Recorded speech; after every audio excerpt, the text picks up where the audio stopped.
Caleb Rourke hadn't cried since the day he buried his brothers in cracked summer earth. He hadn't asked for help, hadn't taken a hand, hadn't let a single soul close enough to matter. 12 years of silence. 12 years of keeping his distance like it was the only thing standing between the people he loved and an early grave. Then a woman drove iron stakes across his road and told him he didn't own the mountain he'd bled for his entire life, and everything he'd built his loneliness upon began to crack. If this story already has you leaning in, please subscribe to our channel and follow along until the very end, because this one is going to stay with you. And drop a comment telling us what city you're watching from. I want to see how far this story travels. The sun had been punishing Granite Hollow for 19 days without mercy. It wasn't the kind of heat that made people complain. It was the kind that made them go quiet. The kind that dried up arguments, dried up patience, dried up the creek south of town until nothing was left but cracked mud and the ghost of moving water. Horses stood at the empty troughs with their heads down. Children had stopped playing in the street before noon. The women who gathered at the public pump every morning now stood at it in silence, working the handle until their arms shook, watching mud spit from the pipe instead of water, and saying nothing because there was nothing left to say. Caleb Rourke rode into that silence like he always rode into everything, without announcement, without hesitation, and without any particular concern for what people thought of his arrival. He had left Rourke Ridge before 4 in the morning with 24 head of cattle that hadn't had a proper drink in 16 hours. His top hand, a lean, wind-burned man named Decker, rode beside him without speaking. They both knew what it meant when cattle moved that slow. They both knew the only answer was the spring above town, the one that had been feeding Rourke Ridge for 3 generations. Caleb didn't slow when he reached the edge of Granite Hollow. He turned his horse toward the mountain trail, the way a man turns toward something that belongs to him, without question and without apology. That was when he saw her. She was standing directly in the middle of the road, not beside it, not near it. In the center of it, with 3 iron survey stakes driven into the dry earth in a line across the trail entrance, and a brass instrument mounted on a wooden tripod behind her left shoulder. Her sleeves were rolled past her elbows. Her skirt was gray with trail dust from the knees down. Her hair was pinned back with what appeared to be a carpenter's pencil.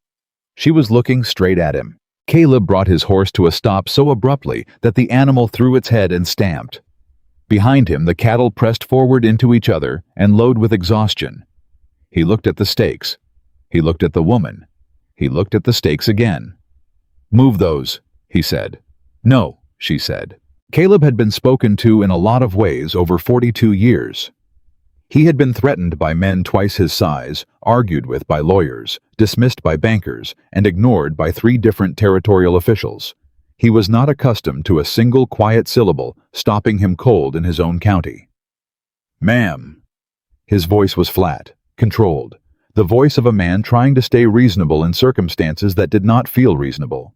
"My cattle have gone 16 hours without water, and 50 families in this town have gone 6 days with almost none." She didn't raise her voice. She didn't move. "So I reckon we both have a problem. The spring is on my land. That," she said, "is exactly what we need to discuss." He dismounted.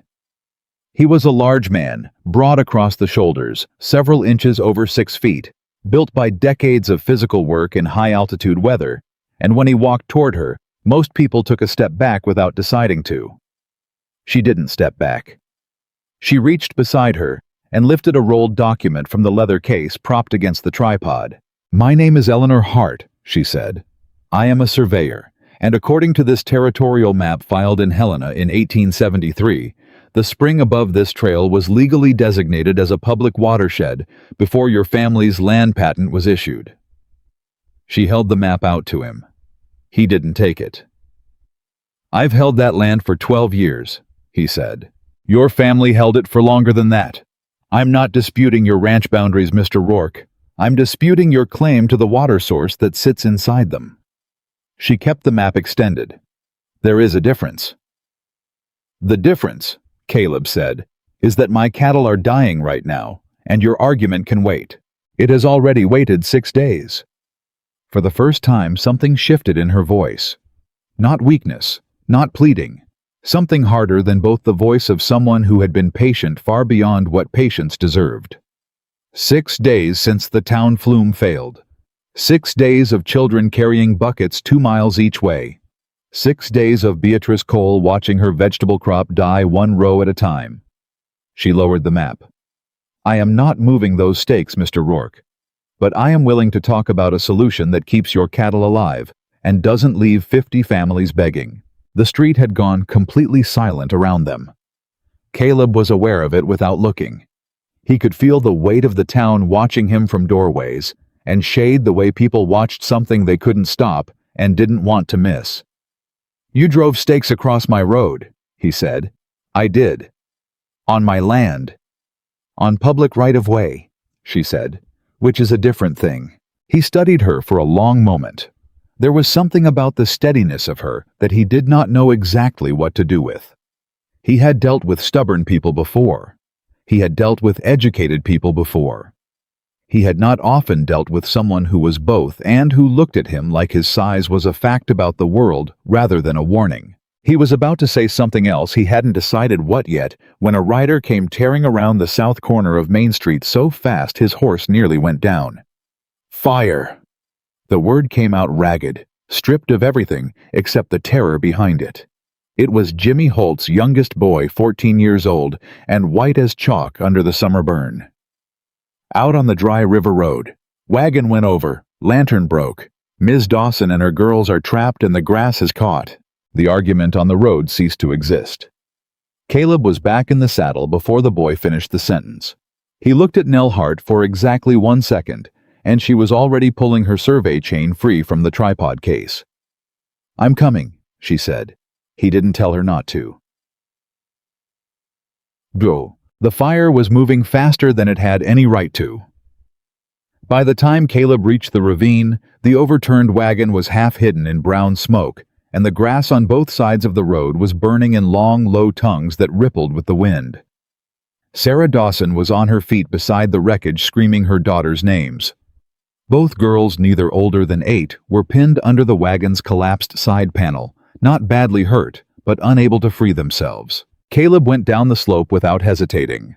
The ground was loose shale and dry soil that crumbled under his boots, and behind him, he heard someone else coming down fast, not recklessly, but moving with a kind of deliberate speed that said the person knew exactly where they were putting their feet. He didn't look back. He got his hands under the side panel and lifted. It was heavier than it looked. The wagon had been loaded with dry goods for the trip back from town. Mr. Rourke. Nell's voice right behind his left shoulder. Not now, he said through his teeth. The fire is going to turn in approximately 40 seconds. There's an air current rising off those rocks to the east, and when it meets the slope above us, it will pull the flame across the path you came down. You need to get them through the gap between the second and third boulders, not back the way you came. He looked up. He looked at the rocks. He looked at the fire. It was burning straight toward them, moving with that slow, inevitable patience that grass fires had in dry weather. How do you know it'll turn? He said. Because I've watched fire behavior in narrow ravines, and I can read the way that grass is bending. I could explain the atmospheric mechanics, but we have approximately 30 seconds now. The flame turned. It didn't shift gently. It swung hard to the right with a sound like tearing cloth pulled sideways by the rising air off the boulder face, exactly where she said, and the path Caleb had come down disappeared behind a wall of orange. He didn't say anything. He changed direction. He lifted the panel until one of the girls could crawl free, then the other. Sarah Dawson grabbed both daughters and held them against her chest. Caleb got his arm around Sarah's back and moved them toward the gap Nell had pointed at, a narrow space between 2 large rocks that wasn't obvious from above, but was wide enough for people moving single file. Behind him, Nell and a boy he half recognized from the livery. Tommy Hale, the orphan who helped with horses, were pulling equipment and the Dawson family's supply box through the same gap. The boy was 14 at most, but he worked without panic, following Nell's instructions with the focused calm of someone who had learned that calm was the most useful thing you could offer in a crisis. They came out above the ravine with the fire below them and the smoke billowing south. Sarah Dawson was crying and holding her daughters so tightly the girls were starting to squirm. One of them looked up at Caleb with enormous dark eyes. "Is our horse okay?" she asked. Caleb looked at the ravine. "Your horse is fine," he said, which was not the complete truth, but was the right answer for a 7-year-old with smoke in her hair. He looked at Eleanor Hart, who was wiping ash from the brass fittings of her transit instrument with the hem of her sleeve. "You know fire behavior," he said. "I know terrain," she said. "Fire follows terrain. Anyone who works outdoors long enough figures that out." She looked up at him. "Your cattle would have made it to the spring if you'd gone around the Hendricks Cut. It's a longer trail, but the grade is gentler, and it hits the north face of the spring head, which has better flow in summer drought conditions." He stared at her. "You've been up there," he said. "I've been up there 3 times in the last 2 weeks, she said. "It's why I'm here." He had approximately 9 questions about that statement, but they had to get the Dawson family back to town first, so he filed them away under the growing category of things Eleanor Hart had already done that he hadn't known about. Gideon Vale was waiting in the middle of Main Street when they came back. Caleb had seen Vale at a distance before, at the occasional town meeting at the end of the bar at Langley's on Saturday evenings. He was a well-dressed man in his mid-50s, the kind of well-dressed that announced money rather than merely suggested it. He had the broad, easy smile of someone who had learned that people trusted smiles more than they trusted words, and that the two did not have to match. Vale walked forward to help Sarah Dawson down from Caleb's horse. He shook Caleb's hand. He nodded at Nell as if she were a pleasant but forgettable detail. "Hell of a thing," Vale said, looking at the smoke still rising to the south. "Hell of a thing on top of everything else this valley's been suffering." He turned to face the 20 or 30 people who had gathered in the street. "Ladies and gentlemen, I want you to know that the Granite Hollow Development Company is prepared to step in where the town's infrastructure has failed you. We have the engineering plans already drawn for a private reservoir that can supply clean, consistent water to every property holder in this county." The people on the street were exhausted and frightened and had been carrying buckets for 6 days. They applauded. Nell was standing 4 feet to Caleb's left, and he noticed without deciding to notice that she went very still. "Mr. Vale," she said, her voice carried without effort. People turned. "Those plans you mentioned." She kept her eyes on his face. "When were they drawn?" Vale smiled the smile of a man who was used to women asking questions he considered decorative. "We've been working on development opportunities for this region for some time, Miss Hart, Eleanor Hart, surveyor." She did not smile back. "Those plans look detailed. The engineering on a reservoir capable of serving this county would take months to draw correctly, which means you had them before the drought became severe." She let that sit for a moment. "How long have you known the town flume was going to fail, Mr. Vale?" The smile didn't disappear. It just became a different kind of smile, the kind that wasn't meant for her. "I'm a businessman, Miss Hart. I plan ahead. I'd encourage you to appreciate that rather than question it." He turned back to the crowd. "My company will begin site surveys next week. We'll offer fair water contracts to every property holder willing to—" "Water contracts," Nell said. "Not water rights. Contracts." She looked at the people around her. "There is a difference. A contract can be changed. A rate can be raised. A service can be withheld if payment is missed." She paused. "A public water right cannot." Vale's smile finally did something complicated. "I'd be careful about making legal arguments without a license to practice law in Montana Territory," he said pleasantly. "Or a surveying license for that matter. The territorial board tends to take a dim view of unlicensed practitioners making official claims." "I have a license," Nell said. "It was issued by the Pennsylvania State Engineering Board in 1882. I'm currently applying for territorial reciprocity." "Currently applying," Vale repeated. "Meaning you don't have it yet." Caleb had been standing with his arms crossed, watching this exchange the way he watched most things with patient attention, and his opinions locked behind his teeth. He felt Decker move up beside him. "You going to get involved in this?" Decker said quietly. "Haven't decided," Caleb said. Decker considered that. "She's not wrong about the water contracts. No, Caleb said. She isn't. But he also wasn't ready to tell a woman he'd met 40 minutes ago that she was right about something that concerned land his family had held for 3 decades. He watched Vale finish working the crowd.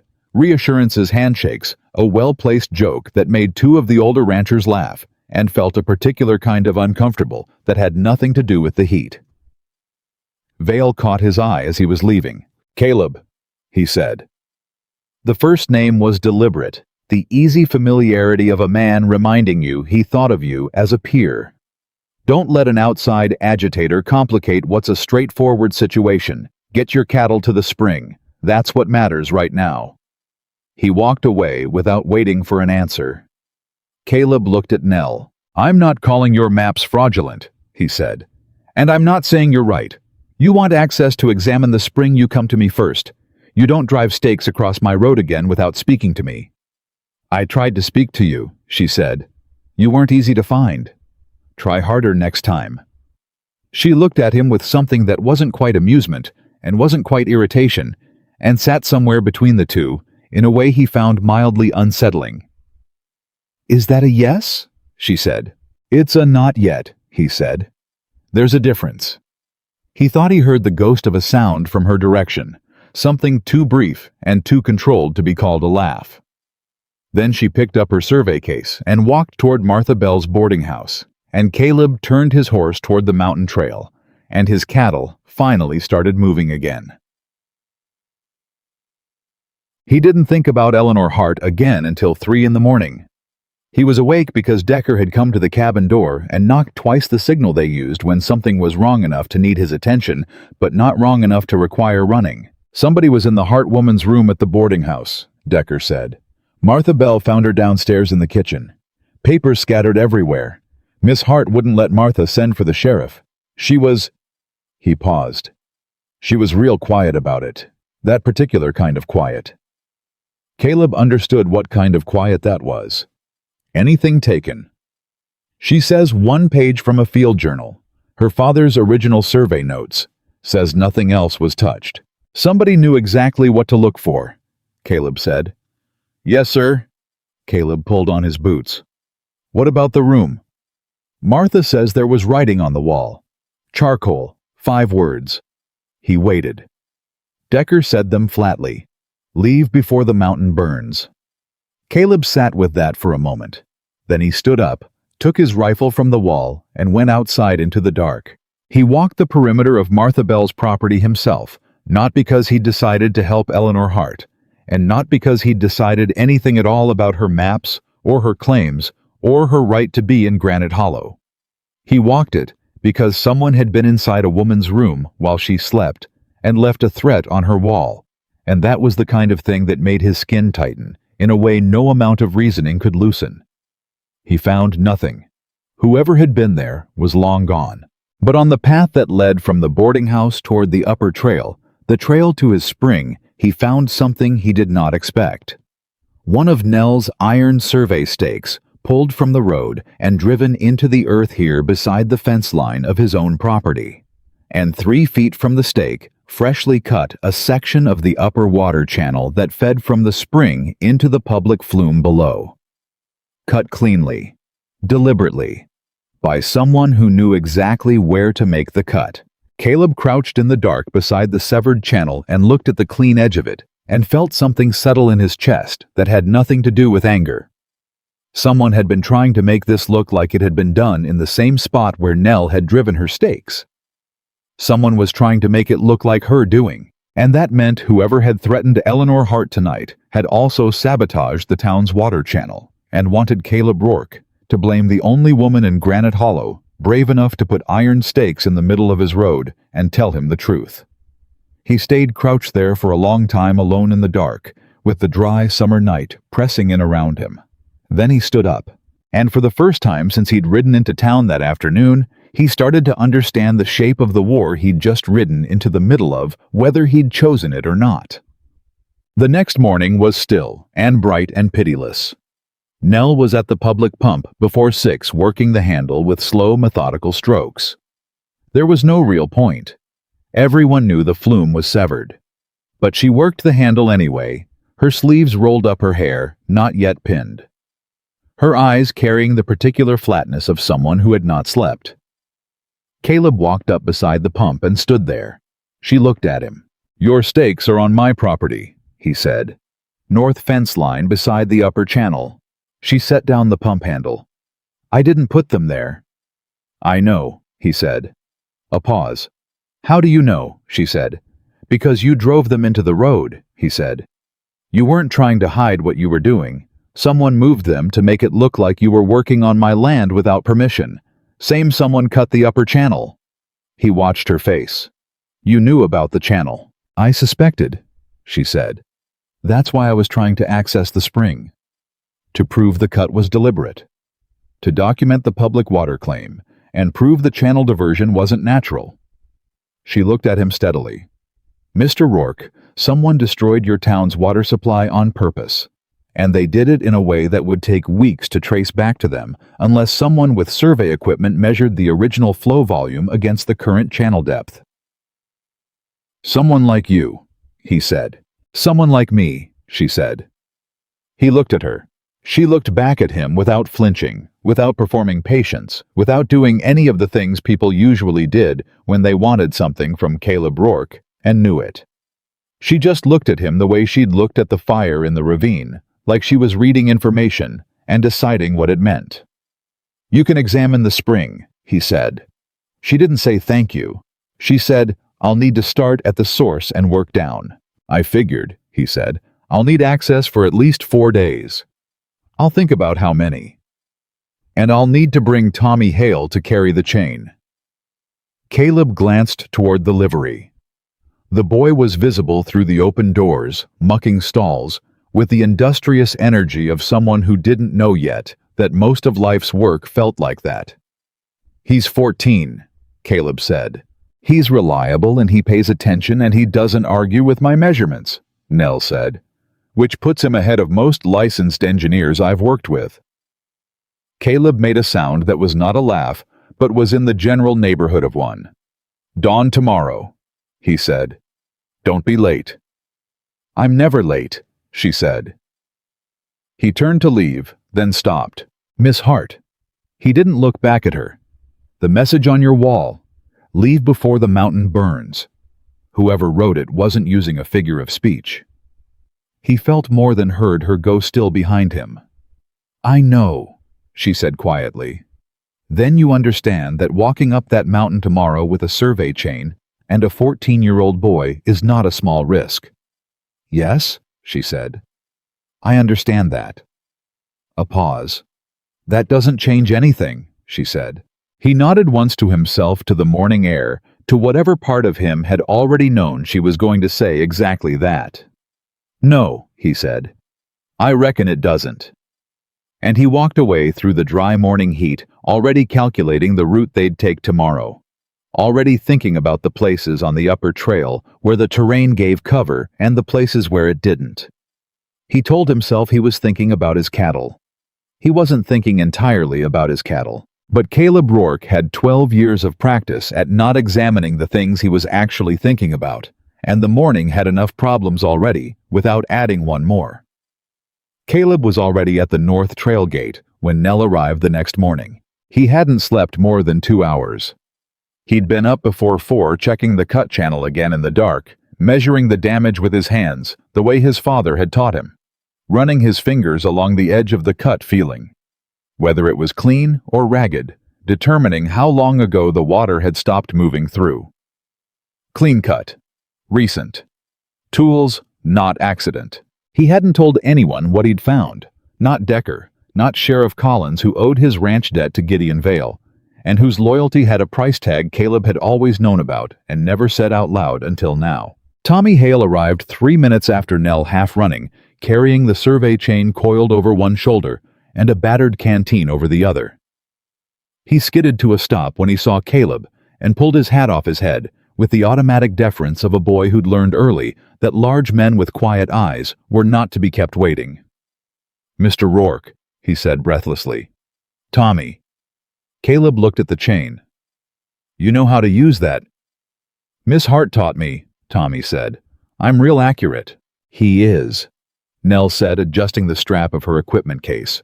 She didn't look at Caleb while she said it, which he noticed. He has better spatial reasoning than most engineers I've worked alongside. Tommy stood approximately 2 inches taller at that. Caleb unlatched the gate. We go single file above the second switchback. You stay inside the tree line where I put you. You don't argue with my trail decisions the same way I don't argue with your measurements. Nell looked at him then. That sounds like a negotiated agreement. It is, he said. Then I accept it. He opened the gate and led them up. The first hour was hard work and thin conversation. The trail climbed fast above Granite Hollow, cutting through dry grass and loose rock that shifted underfoot, and the heat came early and came hard the way it did at altitude in July. Caleb set a pace that was faster than comfortable, but slower than reckless, and Nell matched it without complaint, which he filed away without comment. Tommy talked. Not nervously, observationally. He pointed out a hawk's nest in the granite outcropping above the second switchback. He identified which side of the trail held the old wagon ruts from the original settlement period.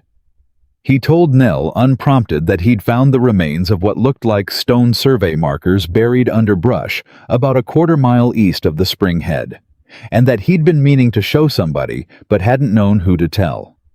Caleb stopped walking. Say that again, he said. Tommy blinked. The stone markers. I found them maybe 3 weeks ago, when I was up here looking for a mare that got through the upper fence. They're old, real old, carved different from the property stakes I've seen. Nell and Caleb looked at each other. Show me, Nell said. Tommy took them off the main trail east through a tangle of scrub pine, and there they were 4 flat stones set in a rough line, each one engraved with markings Caleb had never seen on any boundary stake his father had shown him. Nell crouched beside the nearest one and ran her thumb across the carved surface. These are watershed markers, she said quietly. Pre-settlement. These were placed before the land patents were issued to indicate a protected water corridor. She looked up at Caleb. These predate your family's claim, Mr. Rourke. Caleb crouched beside her. He looked at the markers for a long time. He thought about his father, about the way his father had walked this mountain like a man who had earned every inch of it through suffering, which was true. About the way his father had talked about the spring, ours always ours built this family on that water, which Caleb had never questioned, because there had never been a reason to. My father wasn't a dishonest man, he said. It came out more carefully than he intended. I don't think he was, Nell said. She wasn't looking at him with pity. She was looking at him with the directness of someone who had decided the truth was more respectful than softening. I think someone filed a land patent with incomplete information, and your father built his life on the result of that without knowing what had been excluded. That's different from lying. Not by much, Caleb said. By everything, she said. Intent is the difference between a mistake and a crime. He stood up. He looked at the markers. He looked at the trail ahead toward the spring. Document them, he said. All 4. She was already measuring. They reached the spring head by mid-morning, and Nell worked with the focused intensity of someone who had been waiting a long time to do exactly this. She took measurements at the source measured flow volume, documented the elevation, traced the original channel path with the survey chain, while Tommy marked distances and called numbers back to her that she recorded in her field notebook with short, precise strokes. Caleb watched, not because he was guarding the spring, or not only because of that. He watched because she was doing something he didn't know how to do, and Caleb Rourke had always believed that watching someone do something they were genuinely good at was one of the least wasteful things a person could do with their time. Around noon, she looked up from the notebook and caught him watching. You're not bored, she said. No, he said. Most men get bored watching survey work. Most men don't understand what they're looking at, he said. She held that for a moment. Can I ask you something? You've been asking me things since yesterday morning. This one is different. She set down the notebook. The drought. Your brothers. She said it evenly, not gently, but not without care. Decker told Tommy, and Tommy told me this morning on the trail. I wanted you to know I know before I asked." Caleb went still. Not the stillness of offense, the stillness of someone who had just had a door opened that they kept locked from the inside and wasn't sure yet whether to close it again. "What's the question?" he said. "Is that why you haven't diverted any of the spring flow to the town channel? Because the last time you tried to manage water during a drought, it went wrong." The silence between them was long enough that a hawk crossed the sky above them twice before he answered. "That's one reason," he said. "What's the other?" "Because nobody asked me," he said. They assumed. Vale offered contracts. Collins looked the other way. Nobody walked up to Caleb Rourke and said, "We have a problem, and we need your help solving it." Nell looked at him steadily. "I drove stakes across your road."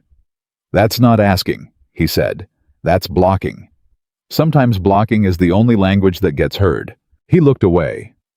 Down the slope toward the valley where Granite Hollow sat in the summer heat, invisible beneath distance, but present in his mind, the way things were present when you'd spent your whole life responsible for them without choosing to be. "What are you proposing?" he said. "A temporary distribution gate," she said. "I can design it so that the flow is divided based on daily volume. Your cattle get priority in the early hours when temperatures are lowest and their water need is highest, and the surplus flows into the public channel through the day. No fixed split. Dynamic based on what the spring is actually producing." "You can build that," he said. "I can design it. I'll need your men and Samuel Price to build it. Samuel understands the existing flume architecture better than anyone in the valley." Caleb was quiet for a moment. "You've already talked to Samuel?" "Yesterday afternoon," she said. "He was the first person I spoke to when I arrived in Granite Hollow. He recognized the original public water markers from the settlement period. He's been watching that flume fail for 2 months and wondering why nobody was fixing it." Caleb stared at her. 2 months. "The flow reduction started in May. Samuel noticed it and reported it to Sheriff Collins, who told him it was natural drought behavior." She paused. "It wasn't natural drought behavior. Someone opened the bypass valve on the upper diversion channel probably at night, probably in stages, so the reduction looked gradual. By the time the flume failed completely, everyone assumed it was weather." The thing that had settled in Caleb's chest the night before, that cold, specific weight of understanding, pressed down harder. "Vale," he said. "The evidence doesn't say Vale yet," she said. "The evidence says someone with access to the upper channel and knowledge of the flume's architecture did this deliberately. Vale is the person with the clearest motive." She looked at him. "But motive isn't evidence." "What is?" "The bypass valve will have tool marks on it. The diversion channel will show artificial widening." She looked at her notebook. "And there's something in my father's original survey records, a reference to an access tunnel inside the mountain that connects the spring to the original public channel. If that tunnel exists, and if someone has been using it recently, there'll be physical evidence inside that Vale can't explain away." Caleb looked at her for a long time. "Your father surveyed this mountain," he said. 30 years ago," she said. "He was part of the original territorial survey team. That's how I found the 1873 document. I was settling his estate and found his field journals, and there was a reference to the Granite Hollow watershed designation that had never been formally recorded in the state archive. Someone failed to file it." She paused. "Or someone made sure it didn't get filed." "How long have you been carrying this?" he said. She looked at him with something that wasn't quite surprise and wasn't quite wariness. "What do you mean, this?" He gestured not at the mountain, but at her, at the equipment case and the notebook and the careful, relentless work of the last 12 hours. "You came all the way from Pennsylvania to finish your father's survey. That's not just a professional task." Nell was quiet for a moment. "No," she said, "it's not." She didn't say anything else, and Caleb didn't push. He understood the particular shape of grief that lived in unfinished work. He had carried his own version of it for 12 years. 7 days, he said. "You said 7 days to build and test the gate." "If we start tomorrow," she said. "We start tomorrow," he said. Tommy looked up from where he'd been quietly eating a biscuit and pretending not to listen. Does that mean I get to keep helping? Yes, Nell and Caleb said at the same time. They looked at each other. A beat. Don't make it strange, Caleb said, and turned back toward the trail. He heard it that time, quiet and brief and real. Eleanor Hart, laughing. He kept walking, but something in his chest shifted a fraction of an inch, in a direction he hadn't expected. The next 4 days were the hardest work Caleb had done in years, and he had done a great deal of hard work. He taught Nell cloud reading at 5 in the morning, the specific color of the eastern sky over the ridge that meant afternoon thunderstorm. The way the cattle moved before pressure changed the signs of flash flood risk on the upper drainage. She absorbed it without note-taking, which surprised him, until he realized she was filing it the same way she filed measurements, organizing it against what she already knew about terrain and weather pattern. She taught him the transit instrument on the second afternoon.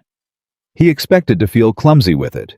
He was precise with his hands, but instruments required calibration, patience, fine adjustment, the willingness to sit with something until it told you the truth instead of demanding the truth from it. He was better at it than he thought he would be. You have surveyor's eyes, she told him. What does that mean? You see distance accurately, she said. Most people don't. They feel distance, which is different. You actually see it. He looked through the eyepiece. The ridge came into focus with clean, uncomplicated clarity. My father taught me, he said. He used to make us, me and my brothers, identify things on the far ridge and estimate the distance before riding to check. Made it a game. He hadn't said the word brothers out loud without bracing for it in a long time. It came out differently than it usually did, still weighted, but not loaded the same way. Nell said nothing. She handed him the elevation notebook. He recorded the measurement. They worked well together. That was the thing nobody would have predicted, and that Caleb couldn't quite account for. They argued consistently about the gate design, about the slope angle of the distribution channel, about whether the cattle needed access to the upper pool in the afternoons, but the arguments were productive. She changed his mind about the channel slope. He changed her mind about afternoon cattle access. They reached conclusions neither of them would have arrived at alone, and Caleb, who had always managed his ranch by his own judgment, because he'd never trusted anyone else's enough, found that disorienting in a way that wasn't entirely unpleasant. On the 4th day, they finished the temporary water gate. The construction had taken Samuel Price and 3 of Caleb's ranch hands working beside Nell's engineering and Caleb's knowledge of the mountain's water behavior. Tommy ran messages between the site and town, updated Martha Bell on progress, and somehow also found time to accurately identify 3 more buried watershed markers that Nell documented in the field notebook. When they opened the gate, water moved through the public channel for the first time in 8 days. The sound of it reached town before the water did. Caleb heard the reaction, distant, ragged, genuinely relieved from the gate platform, where he and Nell stood watching the flow settle into the channel. It's working, Tommy said from below, with the satisfaction of someone who had personally carried a survey chain for 4 days and felt entitled to some proportion of the credit. It's working, Nell confirmed. She was watching the flow rate with the focused attention of someone who already knew what questions to ask when things worked. We'll need to monitor the volume through the first 24 hours before I'm confident in the dynamic adjustment. Caleb looked at the flow. He looked at the gate they'd built. He looked at the measurement markers Nell had set in the channel walls so the adjustment could be made by anyone who could read the scale. You designed this so anyone in town could manage it, he said. She looked at him. Yes. Not just you. Not just me. That's the point, she said. A public water system managed by the people who depend on it. Not by a rancher, not by a company, not by a man in a suit with a contract. He was quiet for a moment. You thought about this a long time before you drove stakes across my road. I thought about it all the way from Pennsylvania, she said.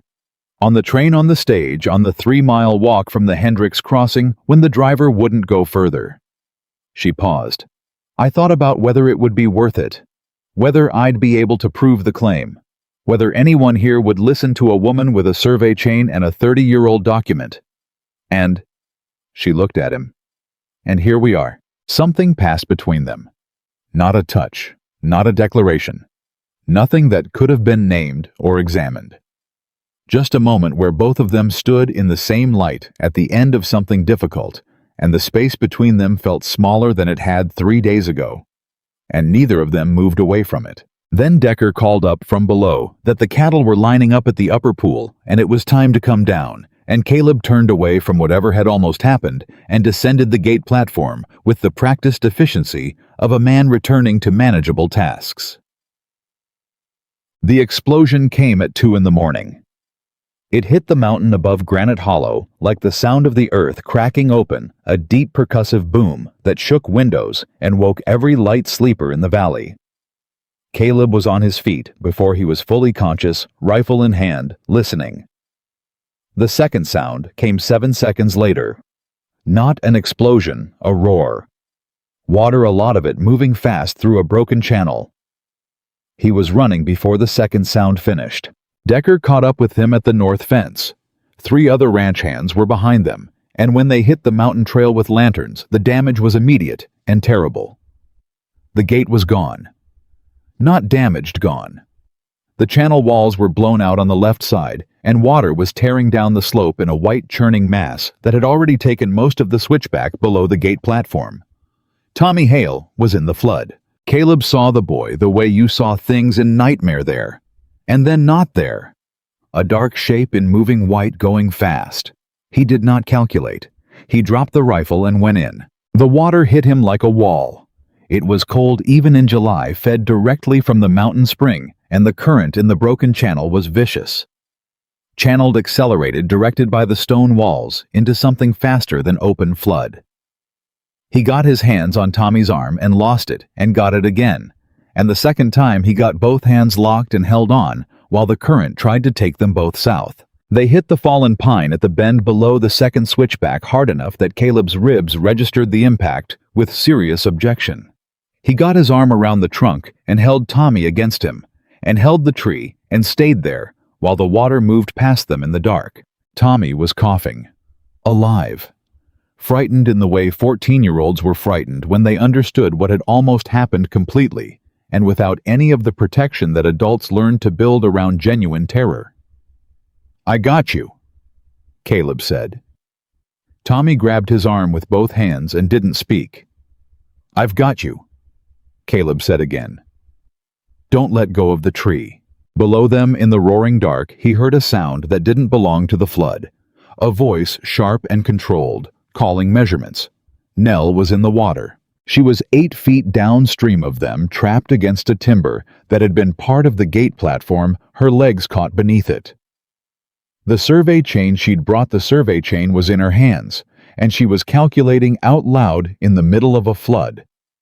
In the middle of the night, the angle and load necessary to use the chain as a mechanical advantage.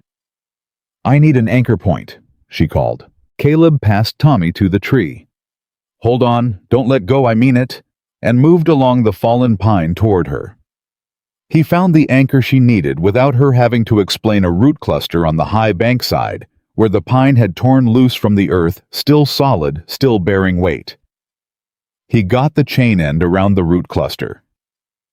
"Pull the other end toward you," she said. "Straight toward you, not angled." He pulled. The timber shifted. Not much enough. Nell wrenched her leg free, took in a sharp breath that told him the leg had not come through uninjured, and grabbed the chain with both hands. He pulled her up the bank. They came to rest in the mud above the floodline, both of them breathing hard, the chain still in her hands, the roar of the broken channel below them in the dark. "Your leg," he said. "Bruised," she said. "Possibly a bone involvement. I'll know more when I can put weight on it." "That's not what a person says when they're fine." "I didn't say I was fine," she said. "I said I'll know more when I can put weight on it." He looked at her in the lantern light that Decker had brought to the bank above them. She was soaking wet and covered in mud, and her field notebook was somehow still in her jacket, which said something about Eleanor Hart that he did not yet have words for. Tommy came along the pine toward them, moving carefully. His face in the lantern light was still pale, but was becoming by visible degrees the face of a boy who was turning what had happened into a story he would tell for years. "The gate," he said. "Someone blew up the gate." "Yes," Nell said. "It was dynamite. I smelled it before the blast. I came up to check the evening measurement, and I smelled it, and I was running when it went—" His voice broke slightly on the last word, and he stopped. Caleb looked at him for a moment, then put a hand on the back of the boy's neck briefly, firmly, without ceremony. "You did right," he said. "You ran the right direction." Tommy swallowed and nodded. The line cabin above the second switchback was not comfortable. It was a single-room structure that had been built for ranch hands caught on the mountain in bad weather, and it was furnished accordingly. A rope bunk, a wood stove, a shelf with 3 tin cups, and a canteen that was half full of something Caleb identified as water only after he smelled it. Tommy fell asleep on the bunk within 20 minutes of their arrival, which was the privilege of the young and the exhausted, and Caleb built a fire in the stove, and Nell sat with her injured leg extended on the second chair, and they were alone together for the first time in 4 days of working in close proximity. The summer storm that had been building since noon arrived with quiet violence. Rain on the roof whined off the ridge, lightning over the eastern peaks. No thunder close enough to worry about. Just the sound of weather doing what weather did, indifferent and thorough. Nell opened her field notebook. Her hands were steady. He watched her turn pages, checking which measurements had survived the flood intact. He watched her make a notation in the margin, small and precise. He watched her pause on a page near the back of the journal and hold very still. "What is it?" he said. She closed the notebook. "Nothing." That was something. She was quiet for a moment. Then, "It's my father's handwriting. On the last page. I didn't realize this journal had one of his sections in it. I must have pulled the wrong one when I was repacking my equipment after the room search." The fire in the stove clicked and settled. "Tell me about him," Caleb said. She looked up. Whatever she'd expected him to say, it wasn't that. "You don't have to," he said. "But you spent 4 days listening to me talk about cattle water ratios. I can sit with something harder than that." Nell looked at the fire for a moment. "He was the best surveyor I ever knew," she said, "and a decent man. He taught me everything that couldn't be learned from a textbook: how to read land, how to listen to terrain, how to stay calm when the measurements told you something you didn't want to hear." She paused. "When he died, his business partner, a man named Greer, filed all of their joint work under his name only, presented it to the engineering board as his own. By the time I contested it, Greer had 3 board members and a lawyer, and I had my father's journals, which are not legally binding because they're a dead man's handwriting." She said it without bitterness. Not because she didn't feel it. Caleb could see that she did, but because she'd carried it long enough to know how to hold it without letting it spill. "I came west because the territorial board doesn't have Greer's connections, and because my father's notes deserve to be completed under someone's real name." "Yours," Caleb said. "Mine," she said. He looked at the fire. "My brothers were named Daniel and Robert. Daniel was 23. Robert was 19. He said it like he was reading from something measured and careful. "We were driving cattle south during the 77 drought because I'd made the call to hold the herd on the North Range 2 weeks past when we should have moved. I thought the weather would break. It didn't. When we started south, Daniel's horse threw him in the first canyon heat-sick animal crack terrain.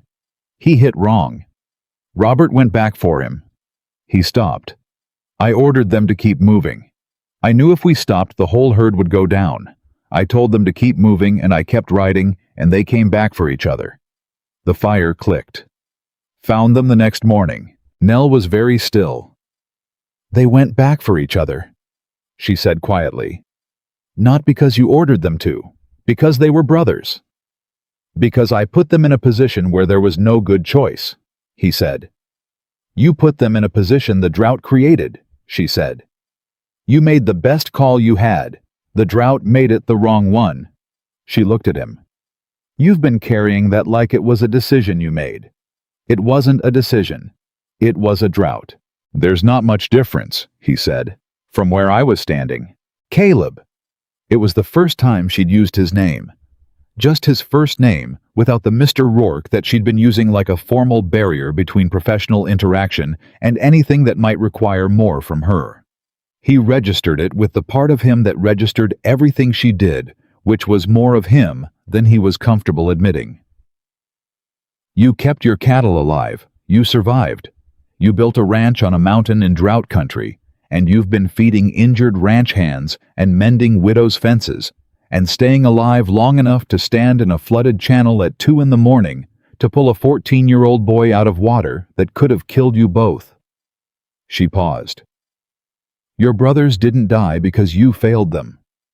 They died because the land gave you a choice, with no merciful answer. You said that before, he said. Back on the mountain. I'll say it again, she said. As many times as it takes. He looked at her. She looked back at him without flinching, without softening it into something easier, without doing anything except telling him the truth, in the straightforward way she told everyone the truth, as if she believed he could take it, which no one had assumed about Caleb Rourke in a very long time. He nearly said something. The something was in his chest, formed and ready, and it was more than he was prepared for at 2 a.m, in a line cabin with a storm on the roof and a sleeping boy 8 feet away. He didn't say it. You should sleep, he said instead. The leg needs rest. She held his gaze for a moment. She was deciding something he could see, that measuring something with those surveyor's eyes that saw distance accurately. You're afraid? She said. Not unkindly, observationally. Nell, I'm not asking you to say anything, she said. I know what it looks like. I see it. That's all. She looked away. Good night, Caleb. He sat with that for the full length of time the fire took to settle down to coals. Then he pulled his jacket off the back of the chair and put it over Tommy's sleeping shoulders and leaned back in the other chair and watched the rain come through the window gap in the south wall. Not sleeping. Not quite. Thinking about distance and what it cost to keep it, and whether the price had ever actually protected anyone at all. They found the dynamite paper in the morning.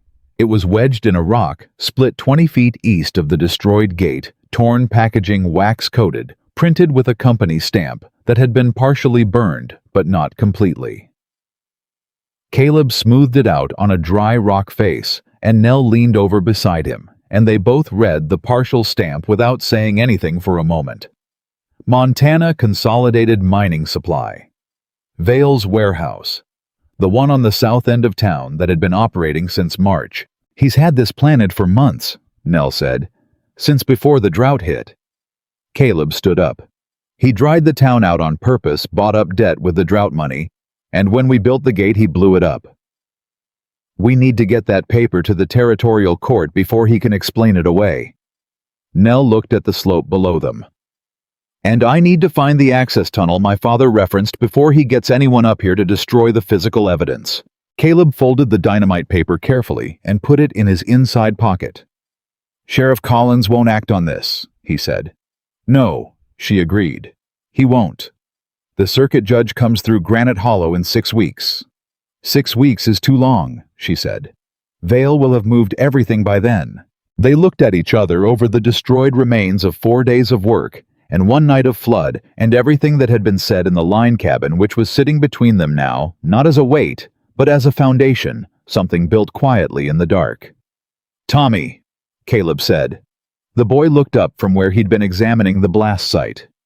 Can you get to Helena without going through town? Tommy thought about it. There's the logging road north of the ridge. Takes 3 extra hours, but it doesn't cross Main Street.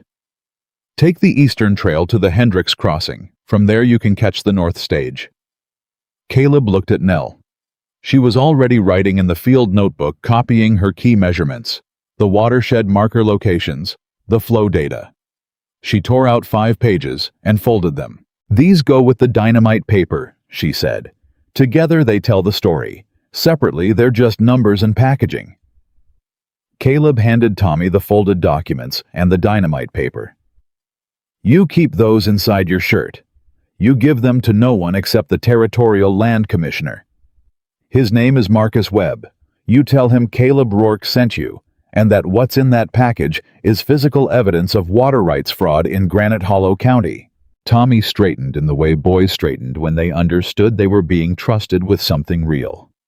"Yes, sir," he said. "Go now," Caleb said, "before anyone in town knows the gate is destroyed." Tommy went, fast, sure-footed down the east trail and out of sight in under 2 minutes. Caleb watched him go with the particular feeling of a man who has just placed something irreplaceable in the hands of someone he can't follow. Nell closed the field notebook. She looked at the destroyed gate. She looked at the channel dry again.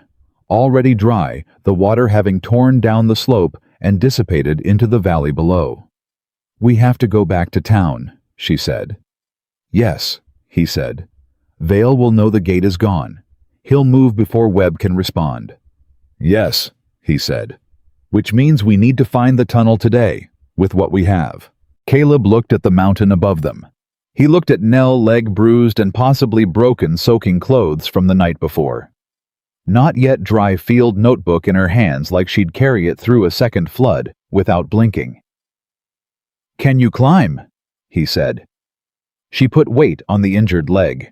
Her jaw tightened. She put the other 4/5 of her weight down and found the line between managing the pain and being stopped by it. "Yes," she said. He nodded once. "Stay close."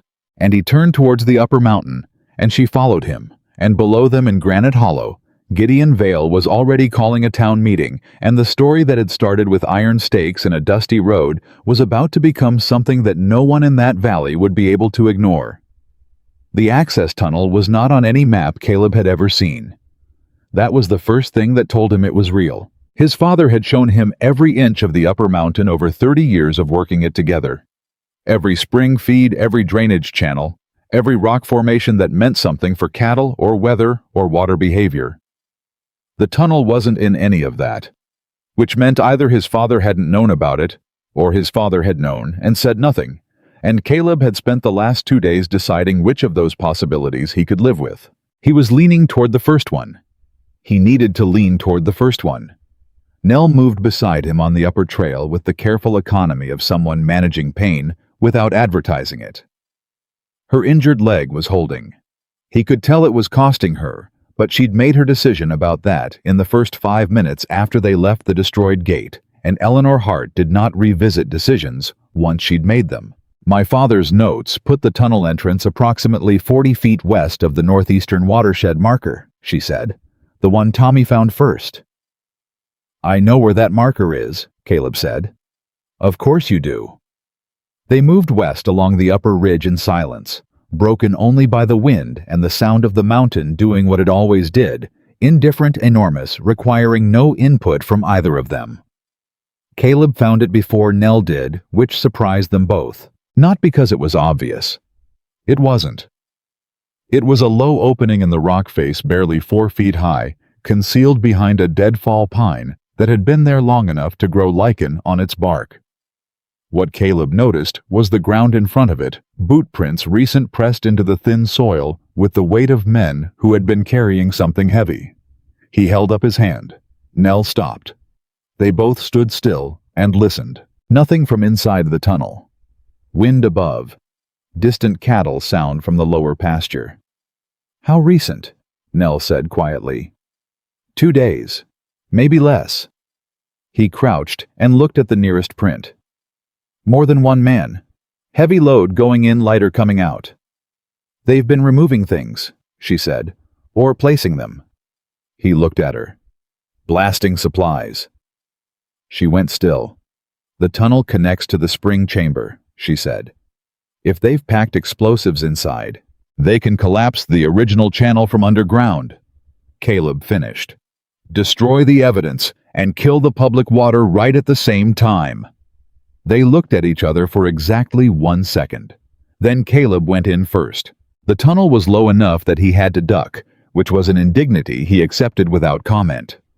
It ran roughly level for the first 20 feet, then angled slightly downward, and the air inside was cold and mineral-smelling, the particular underground cold of a space that shared walls with moving water. Nell followed close behind him, one hand on the tunnel wall for balance, the other holding the small oil lantern she'd pulled from the equipment case, with the preparedness of someone who had learned that underground survey work happened with or without good lighting. The lantern threw orange light against carved stone walls, and what the light showed stopped Caleb in his tracks. The territorial markers were everywhere. Not four, not a line of boundary stones. The walls of the tunnel were engraved with a complete survey record measurements, elevations, water volume calculations, the kind of detailed documentary record that would have taken a skilled surveyor months to complete.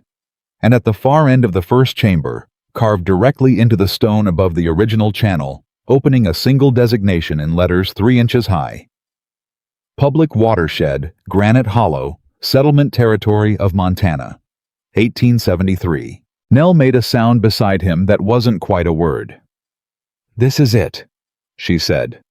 Her voice was barely above a whisper. "This is the complete record." He carved it into the stone because he knew someone would try to lose the paper version. She moved forward, touching the carved letters carefully with her fingers. "My father." He knew. Caleb watched her stand in front of 30-year-old proof of everything she'd crossed a continent to find, and he understood in the specific way. He understood things that didn't need to be said out loud, that this moment was larger than their argument about stakes in a road, larger than the gate they'd built, and the gate they'd lost, larger than anything that had happened in the last 6 days. "Nell," he said. "I need a minute," she said. He gave her the minute. He used it to examine the tunnel walls for blasting holes. He found them on the second wall. 3 of them freshly bored, packed with dark material that he didn't need to touch to identify. Whoever had placed them had known exactly where to put the charges, to bring down the chamber ceiling and bury the carved record under 30 feet of mountain. "They haven't been fused yet," he said. "How long do we have before they come back to fuse them?" she said. She was already copying the carved measurements into her notebook, moving fast, her handwriting getting smaller and more compressed as she worked faster. "I don't know," he said, "which means we move like we have 10 minutes. She nodded and kept writing. He moved to the channel opening at the far end of the chamber. The original channel was partially blocked debris. Deliberate placement of rock fill, but the water was still moving underneath it, dark and cold and present. He cleared debris with his hands while Nell documented, and when the channel ran clear, the sound of it changed fuller, deeper, the sound of water that had been partially strangled beginning to breathe again. "The invoices," Nell said abruptly. He turned. She was pointing at a natural shelf in the rock wall barely visible above the lantern line. He reached up and brought down a folded stack of papers tied with cord, waterproofed with wax preserved, deliberately placed here by someone who had thought they were hiding them from the world, and hadn't accounted for a surveyor with a 30-year-old set of field notes. Caleb unfolded the top sheet. Montana Consolidated Mining Supply, Vales Company.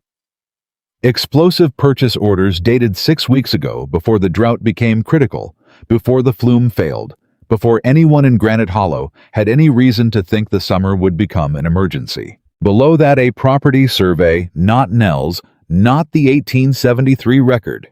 A new one, Vales Company letterhead. It showed the mountain spring reclassified as a private water source, the public watershed designation absent entirely, the land around it, already parceled and priced for sale to a mining consortium based in Chicago. "He sold it before he even owned it," Caleb said.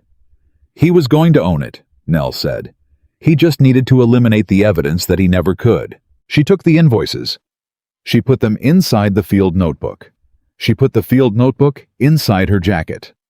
That was when they heard the voices. Male. Multiple. Coming from the tunnel entrance behind them. Caleb handed Nell the lantern, put his finger to his lips, and moved back toward the tunnel entrance without sound. He pressed himself against the wall inside the turn and waited. 3 men came through the entrance. He recognized 2 of them. Vales hired handsmen he'd seen in Granite Hollow without thinking much about them.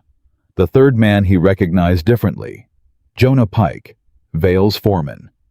A large man, hard-faced, capable, the kind of man who was called efficient when his employer benefited from the results, and violent when the context shifted. Caleb had known him by reputation for 2 years. He'd never had a reason to think much about him in either direction. Pike stopped inside the tunnel entrance. He'd seen the lantern light from the chamber beyond. "Someone's in here," Pike said. One of the other men moved his hand toward his hip.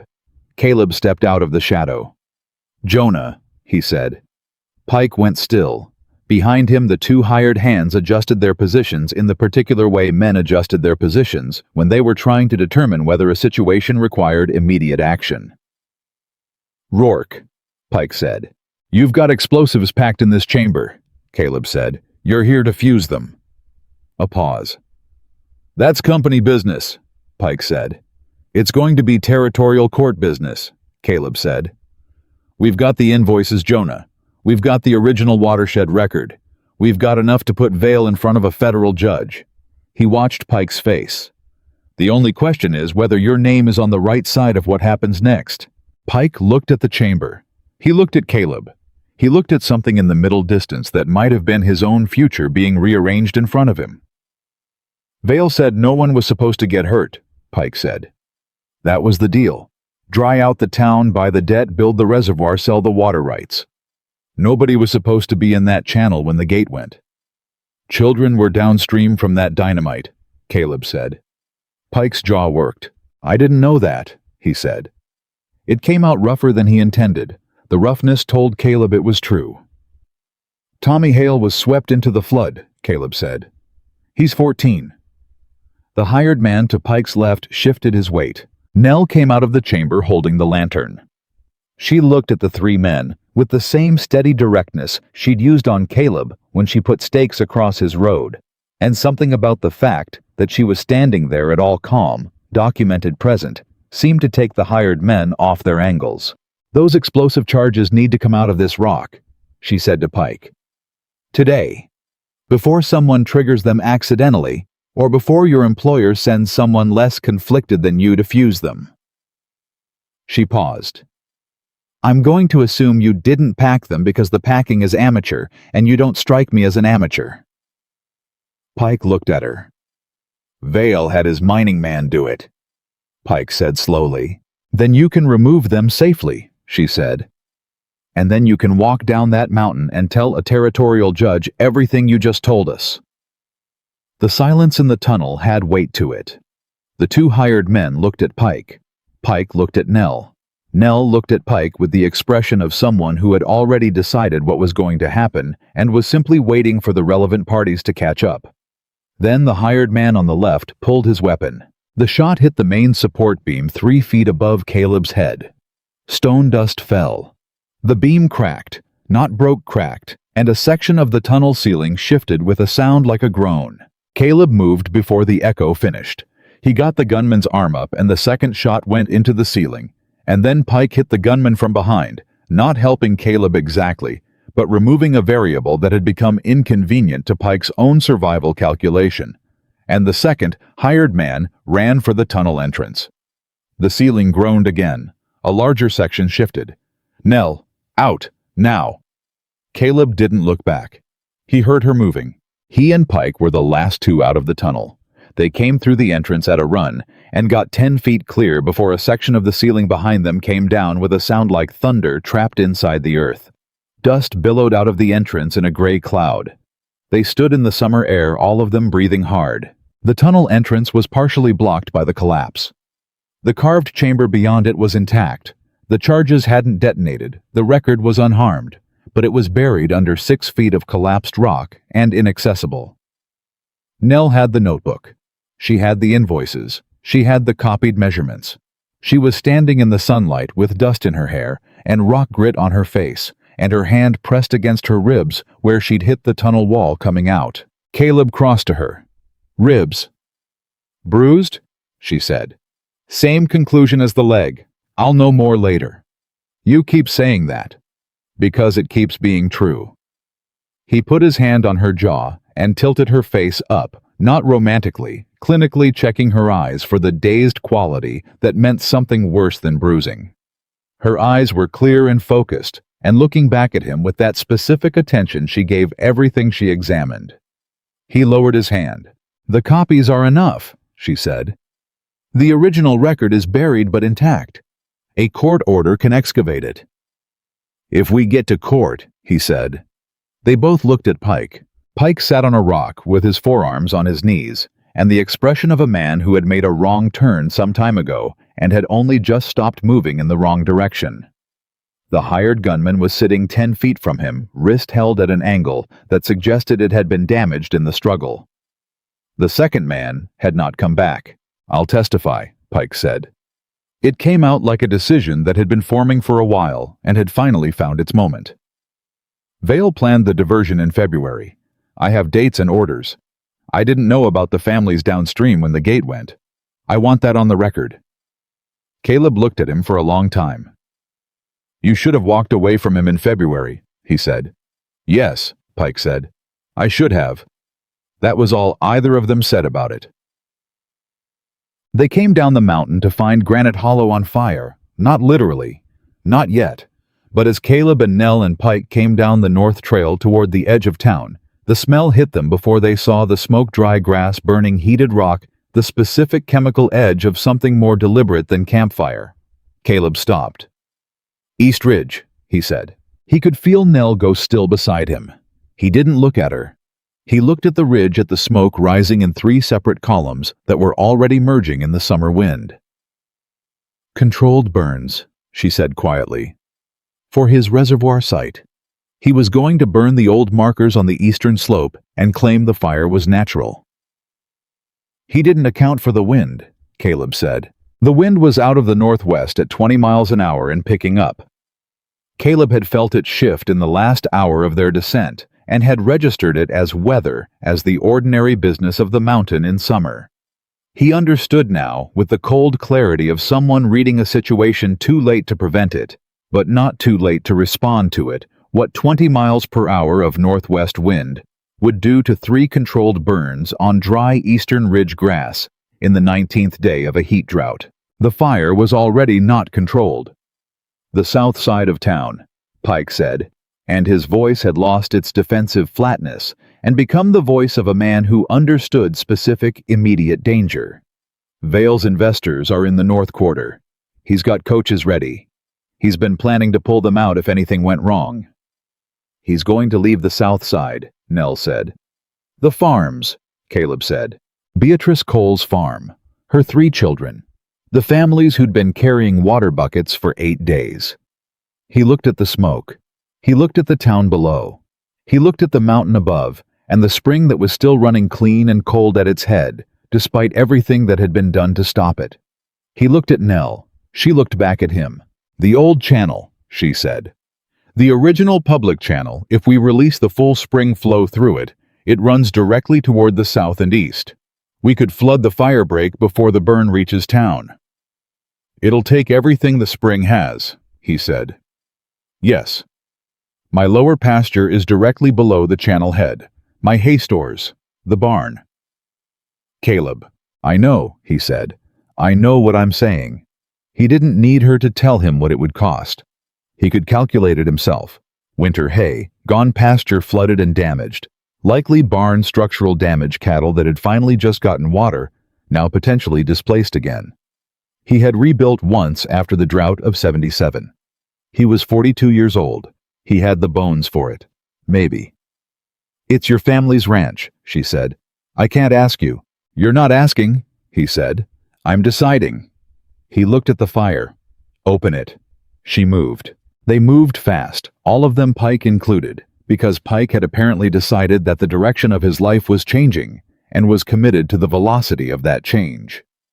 They came through the upper trail cut at a run, and Caleb led them to the original channel head, the one above the public flume, the one that had been partially closed for 30 years, and that he had never opened because his father had told him it was a structural risk, and he had accepted that without question. He understood now that his father had accepted someone else's answer without question too. That was how lies worked. Not with malice at every level, just with one careful original deception, and then generation after generation of people accepting what they'd been handed. The original gate was massive old iron and timber larger than anything Vale's men had touched. Caleb got his hands on the wheel and turned it. It didn't move. Rusted solid. 30 years of disuse. "Pike," Caleb said. Pike put his hands on the wheel beside him. They turned together. The wheel ground, resisted, ground again. Nell appeared at Caleb's shoulder. She'd picked up a length of timber from the gate frame. She slid it through the wheel spokes as a lever extension. "On 3, she said. "On 3, Caleb confirmed. "1, she said. 2. The wheel broke free on 2. Water hit the original channel like something that had been waiting 30 years for permission, which it had.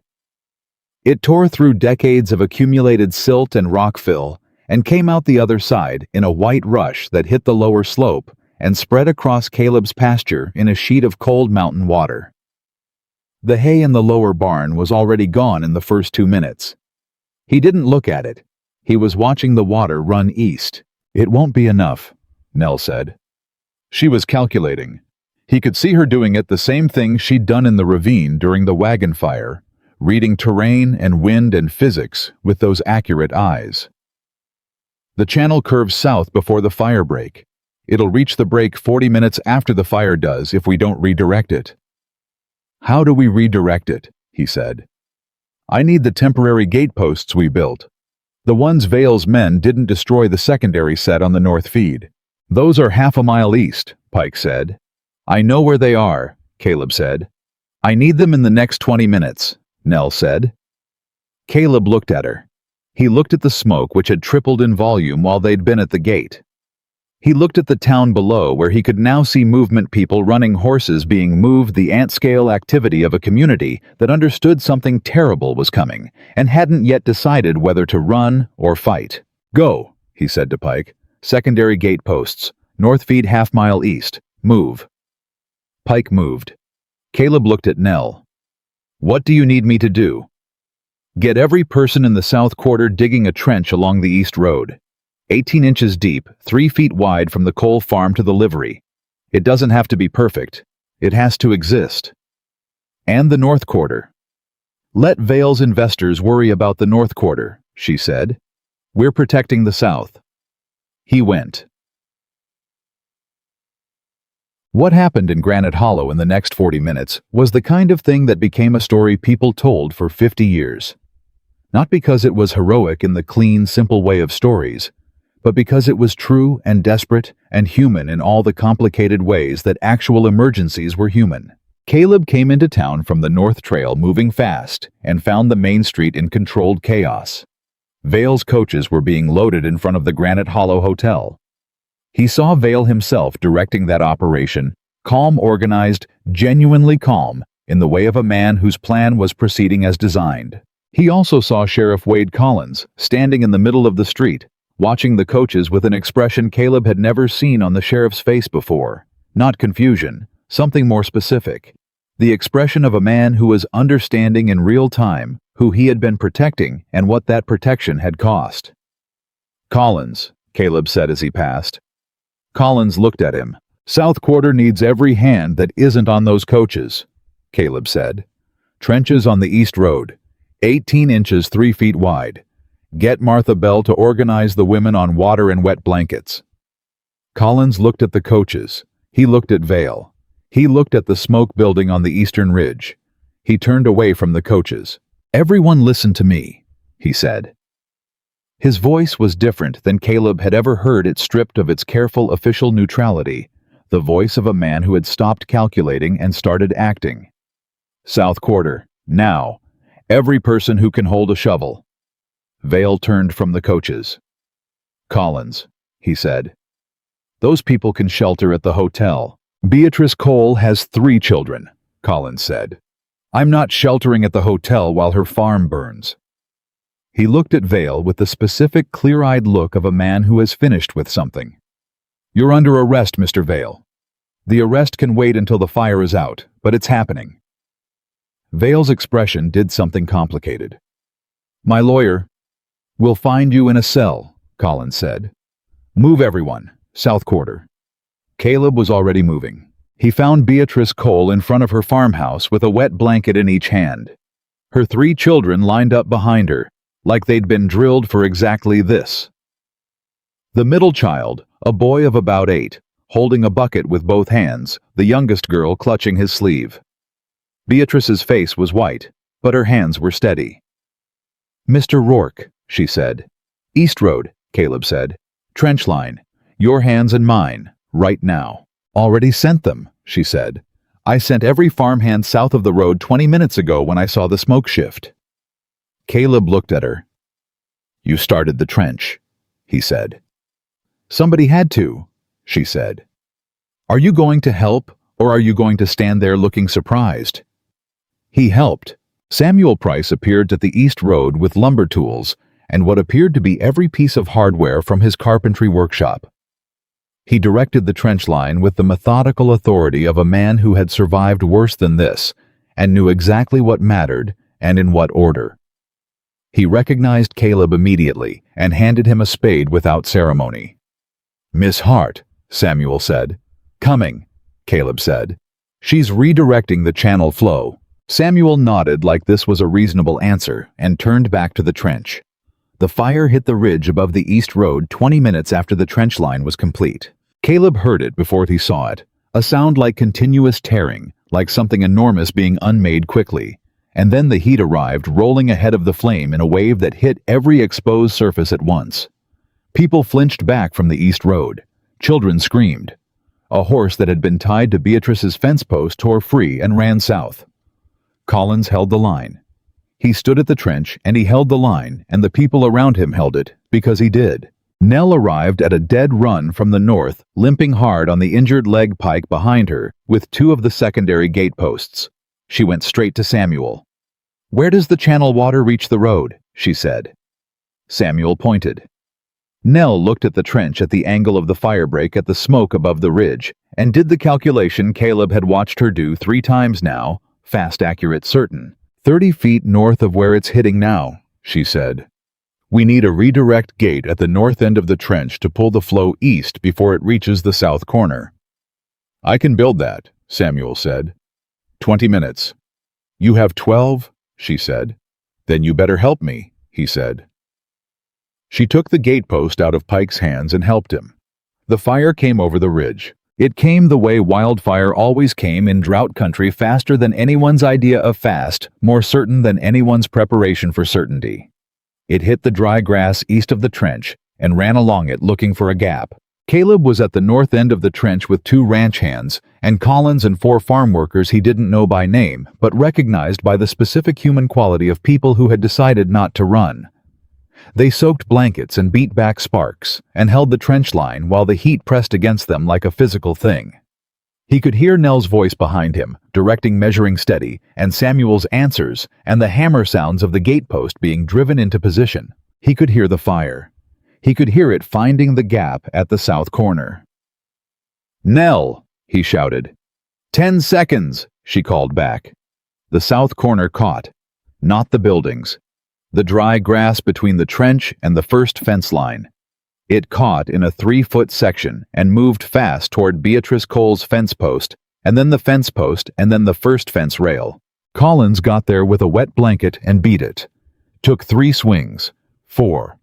The fire went out on the fence rail and left a black scar. "Now," Nell called. The redirect gate opened. Water from the upper channel hit the east road north of the trench and spread not in the controlled fashion of the gate she'd engineered, because there was no time for controlled, but in the broad, shallow, effective flood of water released in the right direction at the right moment. It reached the south corner of the trench in 45 seconds and ran east along the fire break. The fire found water. The sound it made meeting the water was enormous. Hissing, roaring, the sound of 2 forces meeting at their absolute limits, and steam rose off the east road in white billows that blocked everything from sight for 90 seconds. Caleb stood in the steam and held his shovel and listened. The tearing sound had stopped. He heard Collins coughing 20 feet away. He heard one of Beatrice's children crying, not in terror, in the aftermath of terror, which was a different sound and a better one. He heard Samuel Price say something in a voice too low to make out. Then he heard Nell. She was standing at the redirect gate, still holding the drive post, and she was looking east into the clearing steam where the fire had been. He crossed to her without deciding to. She didn't look at him when he came up beside her. She was looking at the fire break at the black line where the burn had stopped at the buildings beyond it that were still standing. "The schoolhouse," she said. "Still up," he said. "Beatrice's farmhouse." "Still up." She let out a breath.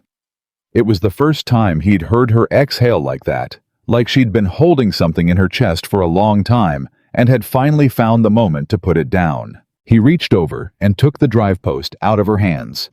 She let him. They stood there for a moment in the steam and the aftermath, shoulder to shoulder without intention, without declaration, without anything except the shared exhaustion of two people who had been moving toward the same thing from different directions for 6 days and had finally arrived at the same place at the same time. Then Vale's voice cut through the settling steam from the north end of the street. "That document is inadmissible." His voice was measured, composed, the voice of a man who had prepared for contingencies. "An unlicensed surveyor and a rancher with no legal standing have no authority to present evidence to any." "It's already on its way to Helena," Nell said. She said it quietly across the settling steam, with the exact tone of someone who has been waiting to say a specific true thing and has finally reached the moment for it. Vale turned toward her. "Tommy left this morning," Nell said, "before the gate was destroyed, before the fire. The invoices and the watershed measurements and the original territorial designation in Tommy Hale's shirt on the North Logging Road hours ago." She looked at Vale. "Whatever you do to me or to this evidence right now doesn't change what's already in Marcus Webb's hands." The quiet that fell over that stretch of Granite Hollow's main street was the kind that happened when a large group of people simultaneously understood that a situation had a different shape than they'd thought. Vale looked at the smoke. He looked at the coaches, half-loaded horses still hitched. He looked at Collins, who was watching him with the flat, settled attention of someone who had made up their mind. He took one step toward Nell. Caleb stepped between them. He didn't speak. He didn't threaten. He simply stood between Gideon Vale and Eleanor Hart, the way he had stood in that channel with the floodwater moving, and Tommy Hale in his arms without calculation, without weighing the cost against the alternative. Vale looked at him. "You had the most to gain from staying out of this," Vale said. "I had the most to lose," Caleb said. "That's different." Vale reached for the document case at Nell's side, a fast, precise motion, the move of a man who had spent years being faster than people expected. Caleb caught his wrist. Vale swung with his free hand and caught Caleb across the left side, which was where the ribs were already making themselves known from the tunnel wall, and the pain was significant and immediate. Caleb did not let go of the wrist. Vale's free hand went to his jacket pocket. The shot that hit Caleb crossed the left side of his torso below the ribs. Not penetrating deep, the angle wrong for that, but wrong in its own way, burning and immediate. He went down on one knee. Collins moved.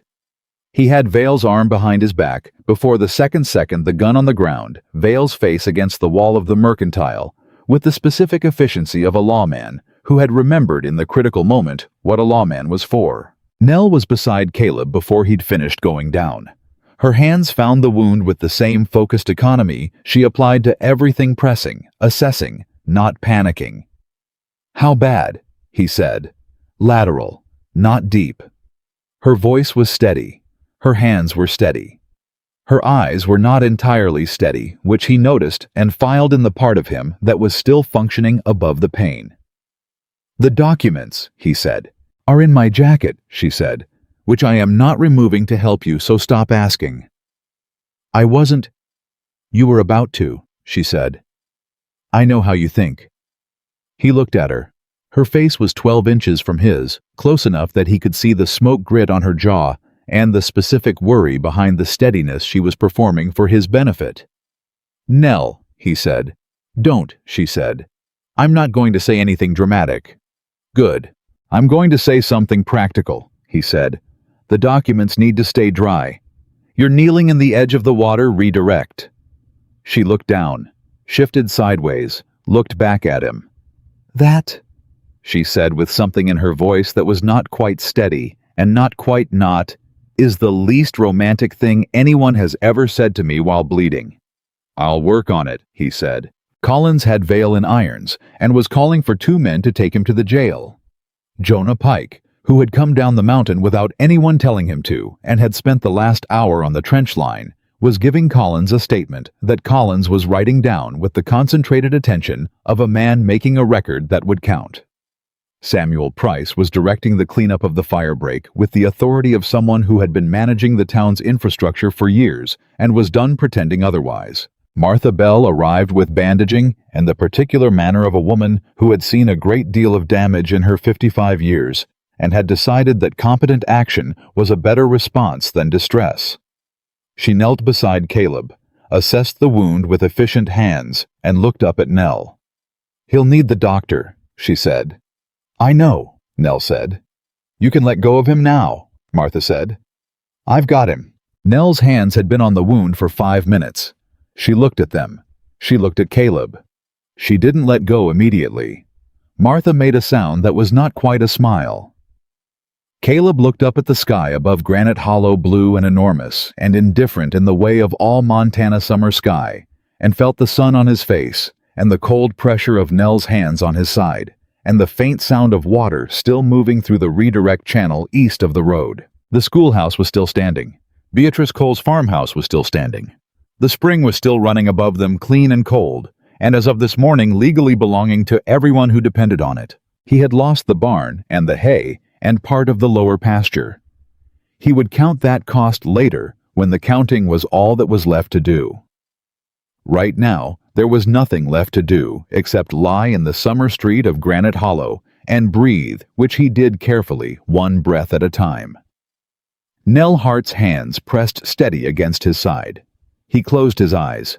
The doctor's name was Ira Fenn, and he was 61 years old and had the hands of a man who had seen enough wounds to stop being surprised by them. He worked on Caleb's side in the back room of his office for 40 minutes, while Caleb lay on the examination table and stared at the ceiling and did not make a sound that could be interpreted as complaint, because Caleb Rourke did not make sounds that could be interpreted as complaint. Nell sat in the chair beside the door. She had not been asked to stay. She had not asked permission. She had simply sat down when they brought Caleb in and had not gotten up, and nobody had tried to move her, possibly because she had the particular settled quality of someone who had already decided and was not interested in revisiting the decision. "Lateral entry, no organ involvement," Fenn said without looking up. "He'll need 2 weeks of limited activity." "Define limited," Nell said. "No riding, no lifting, no climbing mountains." Fenn glanced at her. "No building water gates." "I'll pass that along." "You'll do more than pass it along," Fenn said. "You'll enforce it. He won't do it himself." Caleb looked at the ceiling. "I'm in the room," he said. "I know you are," Fenn said. "I'm talking to the person who'll actually listen." Nell made a sound that was not quite a laugh. Caleb did not look at her. He looked at the ceiling and felt the specific humiliation of being discussed in the third person, while horizontal, and said nothing, because Ira Fenn had been patching up Rourke men for 30 years, and had therefore earned certain conversational privileges. When Fenn finished and stepped out, the room went quiet. Caleb looked at the ceiling for another moment. Then he turned his head and looked at Nell. She was watching him with an expression he had learned over the past 6 days to read, not softness, exactly, not the performing of care for an audience, but the specific attentiveness of someone who was taking in information and deciding what it meant. She did it with terrain. She did it with water flow. She did it with him. "Say what you're going to say," he said. "I'm not going to say anything," she said. "You've been deciding what to say for the last 40 minutes. I've been deciding whether to say it," she said. "That's different." He waited. "Vale's arrest doesn't fix everything," she said. "The territorial court will take time. The land commission will take time. And while it takes time, you don't have winter hay, and your barn is structurally compromised, and your cattle are watered, but your operation is not." She looked at him directly. "You need help, Caleb." "I'll manage," he said. "You'll manage alone," she said. which is what you always say when you mean you'll manage by refusing to let the situation be what it actually is. He looked at the ceiling again. People will want to help, she said. Not because they owe you. Because you gave them water when it cost you everything your family built. That means something. I didn't do it so people would owe me. I know that, she said. That's exactly why they'll come. He was quiet for a moment. I've been running this ranch alone for 12 years, he said, since my brothers. Since... He stopped. I built it around not needing anyone to hold it up. I know, Nell said. It's not pride. I know that too, she said. It's fear. It's the same fear that made you pull Tommy out of that flood before you thought about whether you could swim it.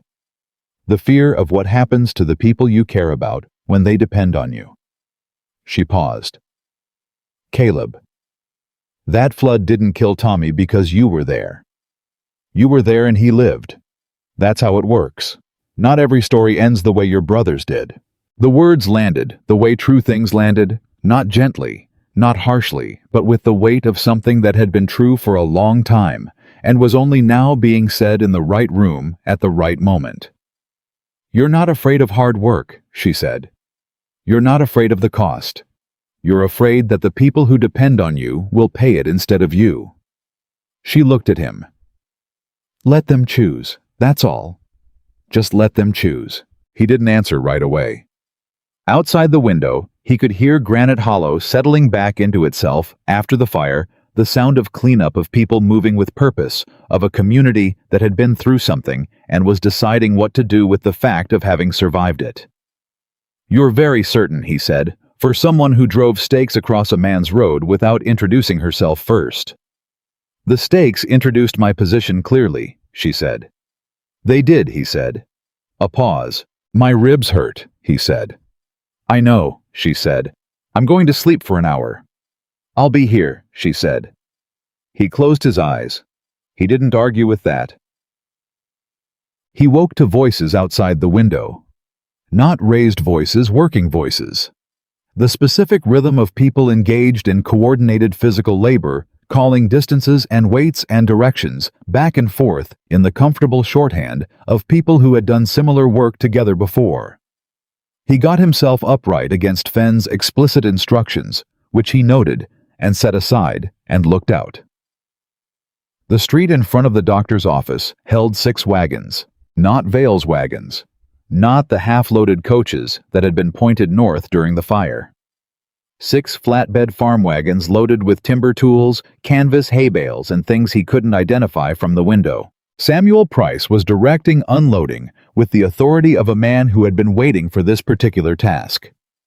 Beatrice Cole was organizing a group of farmhands into work parties with the brisk efficiency of a woman who ran a farm with 3 children and no husband, and had therefore been quietly competent for years without anyone thinking to ask her to be in charge of something that mattered. Martha Bell crossed the street below with a large covered pot, and the walk of a woman who had decided that what this situation needed was food, and was correct. Decker appeared in the doorway of the doctor's office. He looked at Caleb standing at the window. "You're supposed to be lying down," Decker said. "What's happening out there?" Caleb said. Decker looked at the wagons for a moment. "Well," he said. "About an hour after the fire went out, Beatrice Cole showed up at the ranch, said she was bringing her hands to start on the barn." He paused. "Then Samuel showed up with lumber. Then Martha organized meals. Then every farm south of the East Road sent someone. Then the families from the North Quarter who didn't get on Vale's coaches started showing up, which was most of them." He stopped again. "Jonah Pike is out there. He asked if he could work. I told him that was your call." Caleb was quiet for the moment. "Let him work," he said. Decker nodded. He turned to leave, then stopped. "Miss Hart drew up the barn plans last night, after Fenn finished with you. She was at the table in the front room with a candle and the field notebook, and she had the frame design done by midnight." Caleb looked out the window. He could see Nell now standing beside Samuel at the first wagon, pointing at something in the notebook directing the lumber sort, with the same focused clarity she'd used on the survey measurements and the gate design and the fire redirect. She had drawn barn plans while he slept. He put his hand on the window frame and held it there for a moment. "Decker," he said. "Sir?" "How bad is the barn?" "Frame's sound," Decker said. "The fire took the hay and the south wall and the roof section over the main bay. Miss Hart says if we start the frame repairs today, we can have it weather-tight before the first frost." He paused. "She measured the existing frame this morning, before you woke up, with the bad leg." Caleb was quiet. "She's something," Decker said with the neutral tone of a man making an observation that he considered factual rather than editorial. "Yes," Caleb said. "You going to do anything about that?" Caleb looked at him. Decker put his hands up. "Just asking." "Get out of my way," Caleb said, and went outside. The first person he passed was Jonah Pike. Pike had a cross-cut saw in his hands and was working beside two of Caleb's ranch hands on the damaged south wall timbers, pulling the burned sections clear with efficient, focused effort. He looked up when Caleb stopped beside him. Neither of them spoke for a moment. "I know it doesn't balance," Pike said.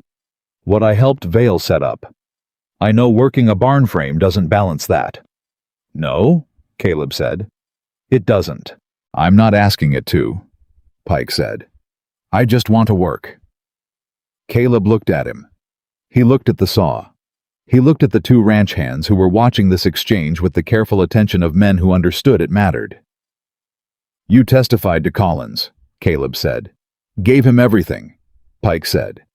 "Dates orders the February meeting where Vale laid out the plan, names of the mining consortium in Chicago." He paused. "It won't bring back what the fire took." "No," Caleb said. "But it might stop Vale from doing it to the next valley." He looked at the burned wall. "Keep working." Pike nodded and went back to the saw. Caleb moved on. He found Samuel Price at the timber stack, marking cuts with a carpenter's pencil behind his ear that he pulled out and replaced with the practiced speed of 40 years of doing exactly that. "Samuel," Caleb said. Samuel looked at him. "You should be inside." "Everybody keeps saying that," Caleb said. "The original watershed markers on the mountain. You recognize them." "First time I saw them was 1871, Samuel said. "I was part of the crew that set them. Young man just mustered out. The Territorial Commission hired me because I could work fast, and I knew how to read a survey chain." He looked at the timber stack. "I watched your family build on this land, and I never said a word about those markers because it wasn't my place to say, and because I thought maybe it didn't matter." He was quiet for a moment. "It mattered. You reported the flume reduction to Collins in May," Caleb said. "And Collins told me it was weather," Samuel said, "which I knew wasn't true. I've been watching that flume for 30 years. I know what drought behavior looks like, and I know what a turned valve looks like." He looked at Caleb. "I should have come to you directly. I would have been hard to convince," Caleb said honestly. "Yes," Samuel said. "You would have been." A pause. "She convinced you. She drove stakes across my road," Caleb said. Samuel said with the economy of a man who felt that this covered everything that needed to be said on that subject. Collins appeared at the edge of the work area. He had changed out of the smoke-stained clothes from the fire break and was in his official coat, which had the slightly formal quality of a man putting the uniform back on deliberately after a period of not being sure he deserved it. "Caleb," he said. "Got a minute?" They walked a few feet from the noise of the work. "Vale's in the cell," Collins said. "His lawyer came from Billings this morning fast, which means Vale sent for him yesterday before the fire, which means he knew there was a risk the plan would collapse." He paused. "Tommy Hale reached Helena. Webb's responding. We'll have a territorial marshal here by Thursday." "Vale's lawyer will argue the evidence," Caleb said. "He'll try," Collins said. "But between Jonah Pike's testimony, the invoice copies, and what Miss Hart photographed in that tunnel before it partially collapsed." "She photographed it," Caleb said. Collins looked at him. Didn't she tell you? Caleb thought about Nell in the tunnel with the lantern moving fast, working while he pulled debris from the original channel. He thought about the equipment case she carried, that he'd never fully inventoried. She had a photographic apparatus in that case, Collins said. Small one. She photographed the carved territorial designation and 3 of the wall measurements before Pike and his men came in. He shook his head with something that was not quite admiration and not quite disbelief, but occupied the space between. She came in there prepared to document everything and get out. She knew it might be a one-chance situation. Caleb stood with that for a moment. One chance. Everything in order before walking into a tunnel that might be trapped. Because Eleanor Hart had learned from her father, and from the man who had stolen her father's work, and from every closed door in Pennsylvania, and every mile of the road from there to Montana, that the world did not give second chances to women with survey chains and old documents. So she came prepared for the first chance to be the only one. She's going to be fine, Collins said with the slightly awkward gentleness of a man who was not practiced at this kind of thing. The evidence is solid. Vail's finished. I know, Caleb said. I meant the other thing, Collins said. Caleb looked at him. Collins was not a subtle man. He was a decent man with a complicated history and a recently clarified conscience, and he was looking at Caleb with the specific expression of someone who was going to say the obvious thing, whether it was welcome or not. She's been here 6 days, Collins said. Most people take 6 months to do what she did, and she did it while, as far as I can tell, managing your stubbornness, a 14-year-old boy, a flooded mountain, 2 separate criminal assaults, an injured leg, and a gunshot to your ribs. He paused. I'm just saying. Collins, Caleb said. I resigned this morning, Collins said. So I'm no longer your sheriff, and I can say what I want. You resigned, Caleb said. Felt it was appropriate given I spent 3 months taking Vail's side by inaction. He said it plainly without self-pity. Webb will appoint someone temporary until the county can elect. Samuel Price suggested Beatrice Cole, which I personally think is an excellent idea and is none of my business anymore. He put his hat on. I'll be working the barn frame for the rest of the week if anyone needs me. I'm a decent hand with a hammer. He walked away before Caleb could respond. Caleb stood in the July heat and thought about the particular shape the last 6 days had taken, how they had started with iron stakes in a road and had somehow arrived here in the aftermath of fire and flood and a collapsed tunnel and a gunshot with Jonah Pike sawing damaged timber, and Wade Collins resigning his commission with the dignity of a man choosing his own verdict, and Samuel Price directing construction of a barn on land that the public record now showed had a more complicated history than anyone had been comfortable admitting. He went to find Nell. She was behind the barn, with the field notebook checking the frame measurements Decker had taken against the reconstruction plans she'd drawn the night before. Her leg was still bad, he could see it in the way she was standing, the slight forward lean that kept the weight off the injured side. But she was working with the complete focus of someone who had decided the leg was a fact to manage, and not a reason to stop. He stopped a few feet from her. You had a photographic apparatus in that case? He said. She looked up. Yes. You photographed the tunnel record. Before Pike arrived, she said. I had approximately 4 minutes between when I finished copying the measurements and when I heard voices at the entrance. The photographic documentation was the priority. She looked back at the notebook. The copied measurements are corroborating. The photographs are evidence. You planned for the tunnel to be inaccessible after, he said. I planned for a one-chance situation, she said. Yes. He looked at her for a moment. You could have told me. She looked up again. You would have argued about the timing. Probably, he said. I didn't have time for probably, she said. I had 4 minutes. He moved beside her and looked at the barn plans. She'd drawn them freehand in the field notebook in pencil. Clean dimensioned, annotated with the same compressed precision she applied to survey measurements. The frame was correct. The wall bracing was better than the original. This is better than what was there, he said. The original south wall had insufficient cross bracing for the roof load, she said. I noticed it the first time I walked past. The fire taking that section was unfortunate, but the section was going to be a problem eventually regardless. He looked at her. "You walked past my barn once," he said. "Twice," she said. "I walk past things carefully." He took the notebook from her hands. She let him with the slight wariness of someone handing over something important which she covered by not quite covering it. He looked at the plans. He looked at the annotations. He looked at the small, careful letters of her father's handwriting on the page behind visible through the thin paper. He handed it back. "The letter from Helena," he said. "The territorial appointment." She was quiet for a moment. "It came this morning," she said. "Martha brought it with breakfast." And she held the notebook. She looked at the barn frame. She looked at the annotations in her own handwriting and her father's behind them. "It's what I came west for," she said.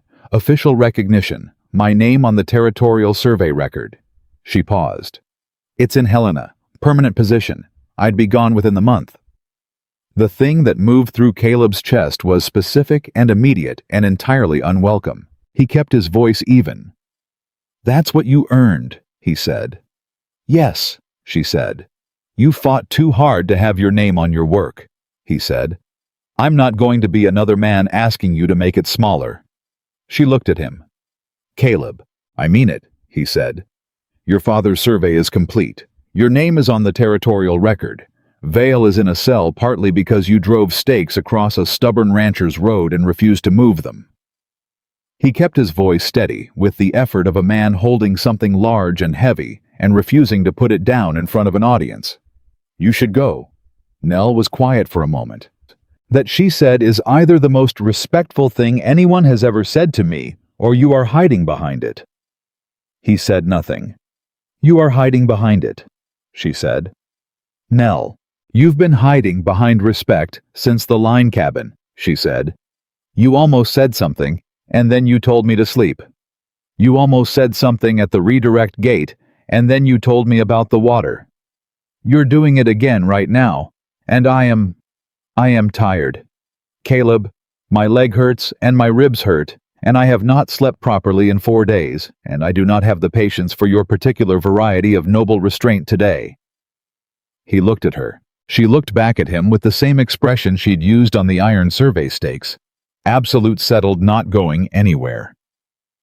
"Silence is not respect," she said. "I told you that in the line cabin. I meant it." The work noise behind them continued. Hammer and saw and Samuel's directions and Beatrice's voice, organizing the South crew. The ordinary sounds of people rebuilding something that had been damaged, choosing to build it better than it was. "I love you," Caleb said. He said it the way he did most things, without preamble, without performance. Just the fact of it stated because it was true, and he was done pretending it wasn't. Nell was very still. "That took 6 days," she said. "It's been building longer than 6 days," he said. "I've just been busy." She looked at him. Something in her face shifted, not melting, not crumbling, not any of the soft collapsing things. Something opening. Something that had been held at careful distance, allowing itself by decision, rather than accident, to close that distance. "I don't want you to stay," he said. "I want you to choose. If Helena is what you've worked for, then Helena is what you should have. If there's something else you want, then say so." He paused. "I'm not asking you to give up your purpose for me. I'm saying my purpose and your purpose might not require you to be in 2 different places." She looked at the plans in the notebook. She looked at the barn frame going up behind them. She looked at the valley below where the water was still running through the public channel, and the South Quarter farms were still standing, and Granite Hollow was still somehow intact. "I was offered the appointment under the standard terms," she said slowly. "Permanent position in Helena. Office in the Capitol building." He waited. "I wrote back this morning," she said. "Before the barn plans." "What did you write?" he said. She looked at him. "I asked whether they would consider an alternative arrangement. A Western field office based in Granite Hollow. Training program for local survey assistants." She paused. "Tommy specifically, if he's willing." Something happened in Caleb's chest that was not unlike what happened to a chained gate when enough force was applied, not breaking, just releasing. Moving the direction it was always meant to move. "You already decided," he said. "I decided in the tunnel," she said. "When I photographed those carved letters and understood that my father spent his last working years making sure this valley had what it needed, and then died before he could see it matter." She looked at him steadily. "I'm not staying because of you. I'm staying because this is where the work is. But I would very much like to stay in a place where you also are, if that's something you want." "It's something I want," he said. "Good," she said. "Because I told you I'd still argue with you, and I meant it, and long-distance argument by post is inefficient." He looked at her. She looked at him. Behind them, Decker was calling something about the roof beam angle, and Beatrice's farmhands were answering, and Samuel was making the sound he made when he disagreed with someone's measurement, which was a sound Caleb had heard enough of in the last 4 days to have catalogued it. Caleb reached out and tucked a strand of hair back from her face. The carpenter's pencil she used for a pin had come loose somewhere in the last hour. His hand stayed for a moment against the side of her jaw. She didn't move away. "Your leg," he said. "Is fine," she said. "It's not fine. It's managed," she said. "Which is the same thing." "It is not the same thing," he said. "Sit down. I have frame measurements to verify." "Sit down, Nell." She sat down, which he understood was not capitulation, but pragmatic decision-making, because Eleanor Hart made pragmatic decisions when the evidence supported them. He sat beside her. They sat in the July heat, with the rebuild going on behind them, and the valley below them, and the spring still running above, and the specific tired quiet of two people who have been through something real together, and have come out the other side of it, still recognizably themselves, which was the only thing that mattered. "Helena might say no to the field office," Nell said. "They might," he said. "Then I'll apply for the territorial reciprocity license and work independently," she said. "There's enough survey work in this county to keep 3 people employed. Tommy needs proper training, and someone needs to monitor that watershed and make sure Vale's replacement doesn't try the same thing in 5 years." "Someone like you," he said. "Someone exactly like me," she said, "preferably with a barn to work out of." Caleb looked at the barn frame going up. "My barn," he said. "You have more space than you're using," she said. "I have 2,000 cattle." "You have 1 corner," she said. "I have a transit instrument and a field notebook and a photographic apparatus that needs a dry storage space." He was quiet for a moment. "You already measured the corner." "Yesterday morning," she said. "Before the tunnel. Before we." "I like to plan ahead," she said. He looked at her. The specific complicated feeling that had been building for 6 days was fully present. Now, not the manageable version he'd been carrying, the one he kept at a distance by telling himself there was always a more pressing thing to attend to, but the whole thing clear and unavoidable and requiring no further analysis. "Nell," he said. "Yes," she said before he'd said the rest. "You don't know what I was going to say." "Yes, I do," she said. A pause. "Can I say it anyway?" he said. She looked at him with the ghost of something not quite a smile more precise than that. The expression of a woman who had crossed a continent with a survey chain and a dead man's field notes, and had driven iron stakes into a road, and had stood in a flooded mountain channel, and had photographed evidence in a tunnel with 4 minutes, and had drawn barn plans by candlelight after a bullet wound, and who had somehow in the middle of all of it found time to fall in love with a quiet mountain rancher who didn't know how to say things until they were necessary. "Say it," she said. He did. Tommy came back from Helena on Thursday. He rode the north stage and arrived at the edge of town at mid-afternoon with the territorial marshal's letter in his inside pocket and a second letter that he carried separately, held carefully with both hands, because Nell had told him before he left that the response from the Land Commission was important and he had taken that seriously. He found Nell at the barn, which was 3/4 rebuilt and smelled of fresh timber, and was already, in Caleb's opinion, better than the one that had stood there for 15 years. "Ma'am," Tommy said, and held out the letter. Nell took it, opened it, read it. Tommy watched her face the way he watched everything, attentively filing information. She looked up. "Well," Tommy said.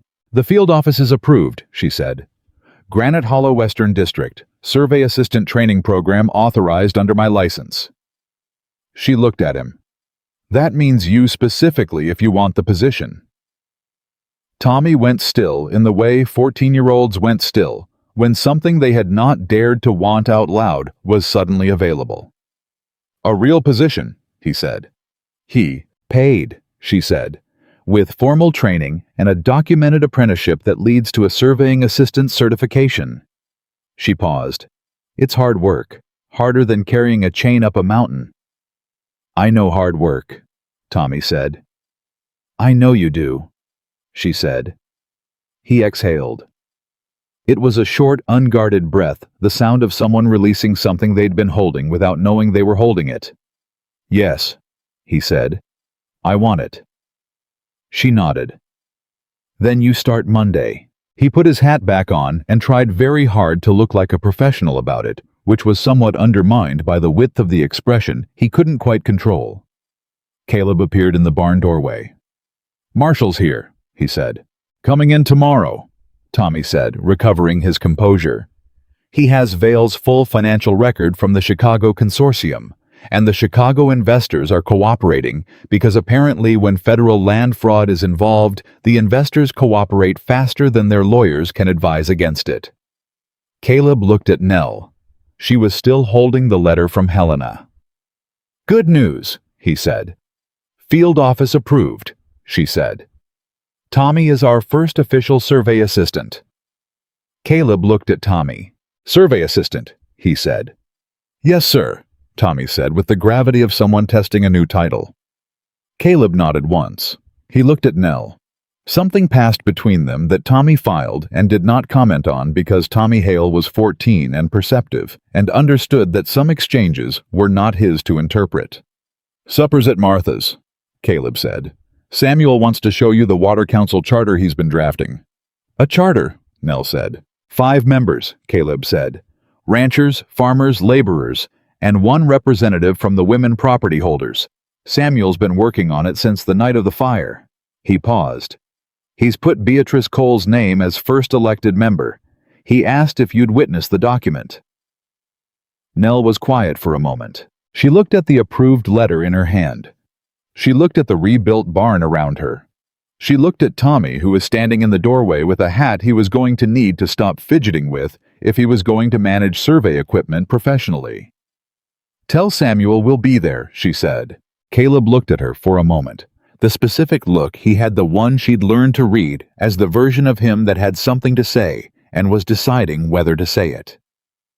Since the conversation behind the barn 3 days ago, he'd been deciding less often and saying more, which she had noted and approved of without saying so, because some things were better absorbed than acknowledged. He said, "The letter says Western District Field Office." "Yes," she said. "Means you'll be here a while," he said. "Means I'll be here indefinitely," she said. "The district boundaries are generous." He held the door for her. She walked through, and Granite Hollow moved into the long, late afternoon light of a July day that was cooling finally mercifully with something that felt like the first real promise of the drought. Breaking a shift in the air, a darkness building over the western ridge that smelled of rain coming, and the water in the public channel ran steady and clean through the heart of the valley, and in the barn behind them, Tommy Hale practiced writing his new title on a scrap of survey paper until he got it exactly right. The rain came that night, not the gentle kind, not the apologetic summer drizzle that teased drought country and left the ground harder than it found it. This was the real thing, the kind of rain that Granite Hollow had been praying for since May, that hit the roof of Martha Bell's boarding house like it had been saving itself up, and had finally decided to spend everything at once. It came with lightning over the eastern ridge and thunder that rolled through the valley in long, low waves, and rain that ran off the barn roof in solid sheets and collected in every trough and barrel and low place in the county. Caleb woke at 2 in the morning and lay in the dark listening to it. He hadn't slept well since the shooting, not because of pain, though the ribs made their opinions known when he moved wrong, but because his mind kept finding things to turn over in the dark. The ranch, the herd, the barn frame that needed another week of work to be fully weather-tight, and whether the temporary canvas section would hold against this kind of rain.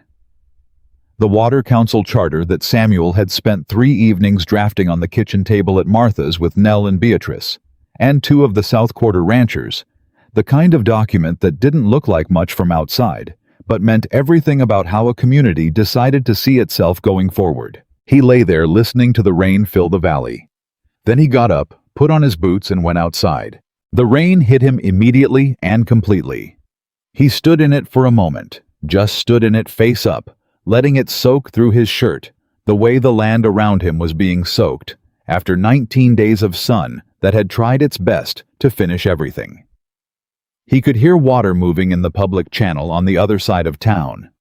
He could hear the cattle in the upper pasture restless, but not distressed, the particular sound of animals that have been thirsty a long time and are not quite sure yet what to do with abundance.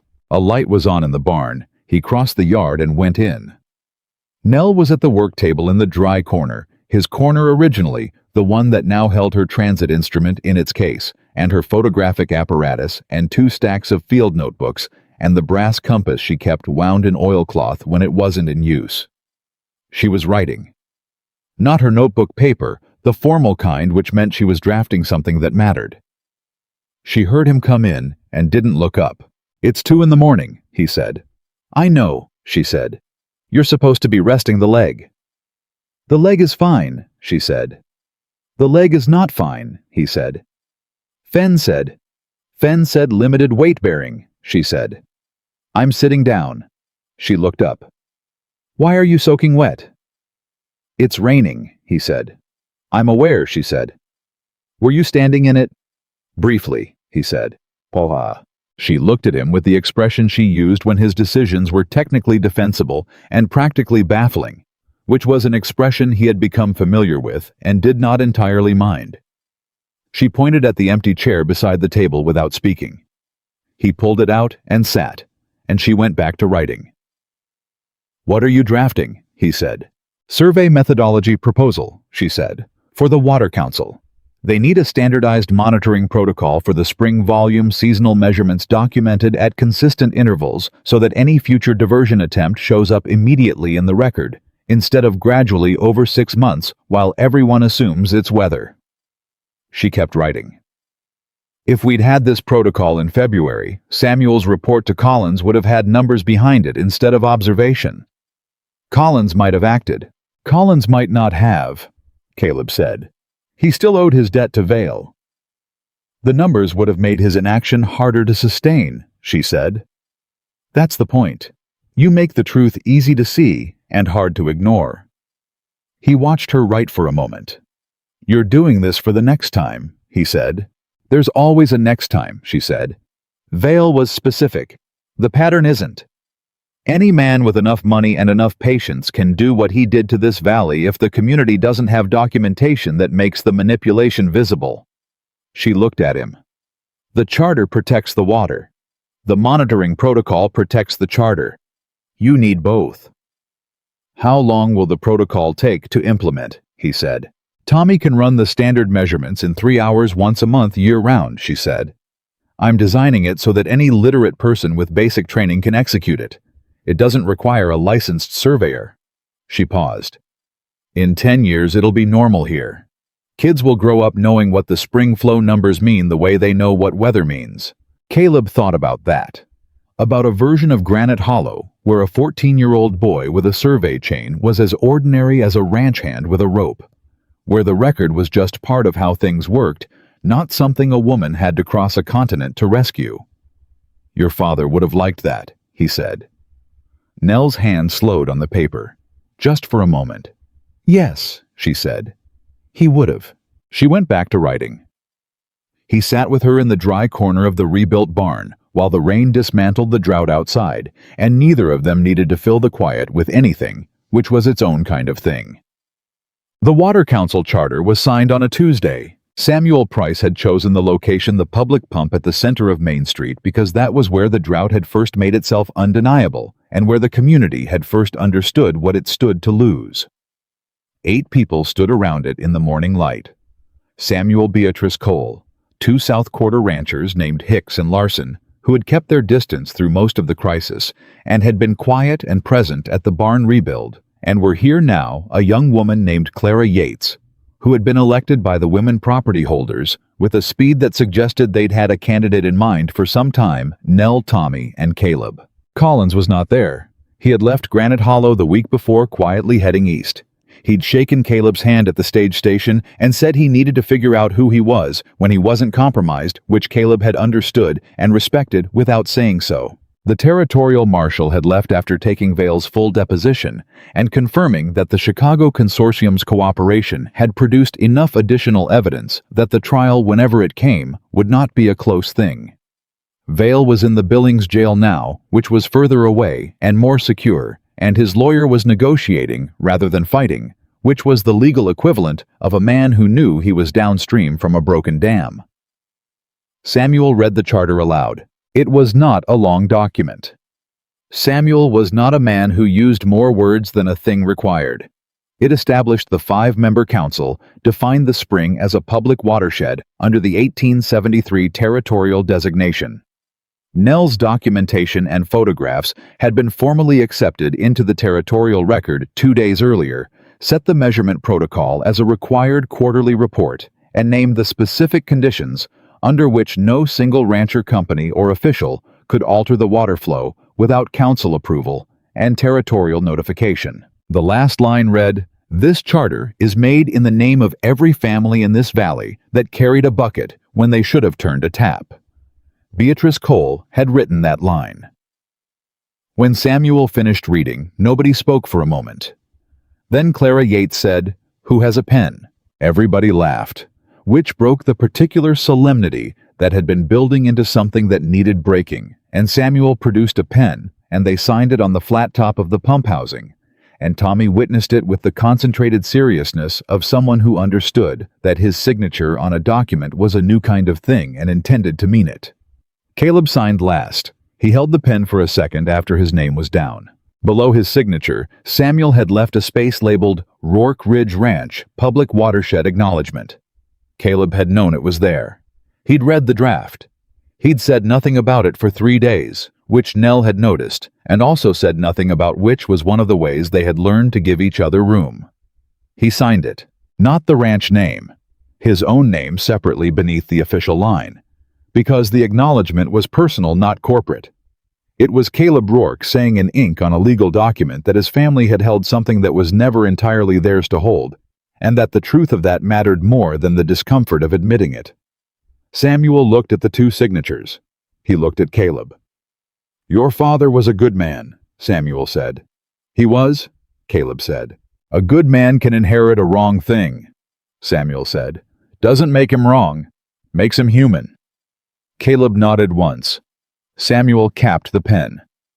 The ceremony, such as it was over by 10 in the morning, and Granite Hollow went back to the business of a Tuesday in late July with the specific energy of a place that had recently come through something difficult and was discovering that the other side of it was improbably better than the before.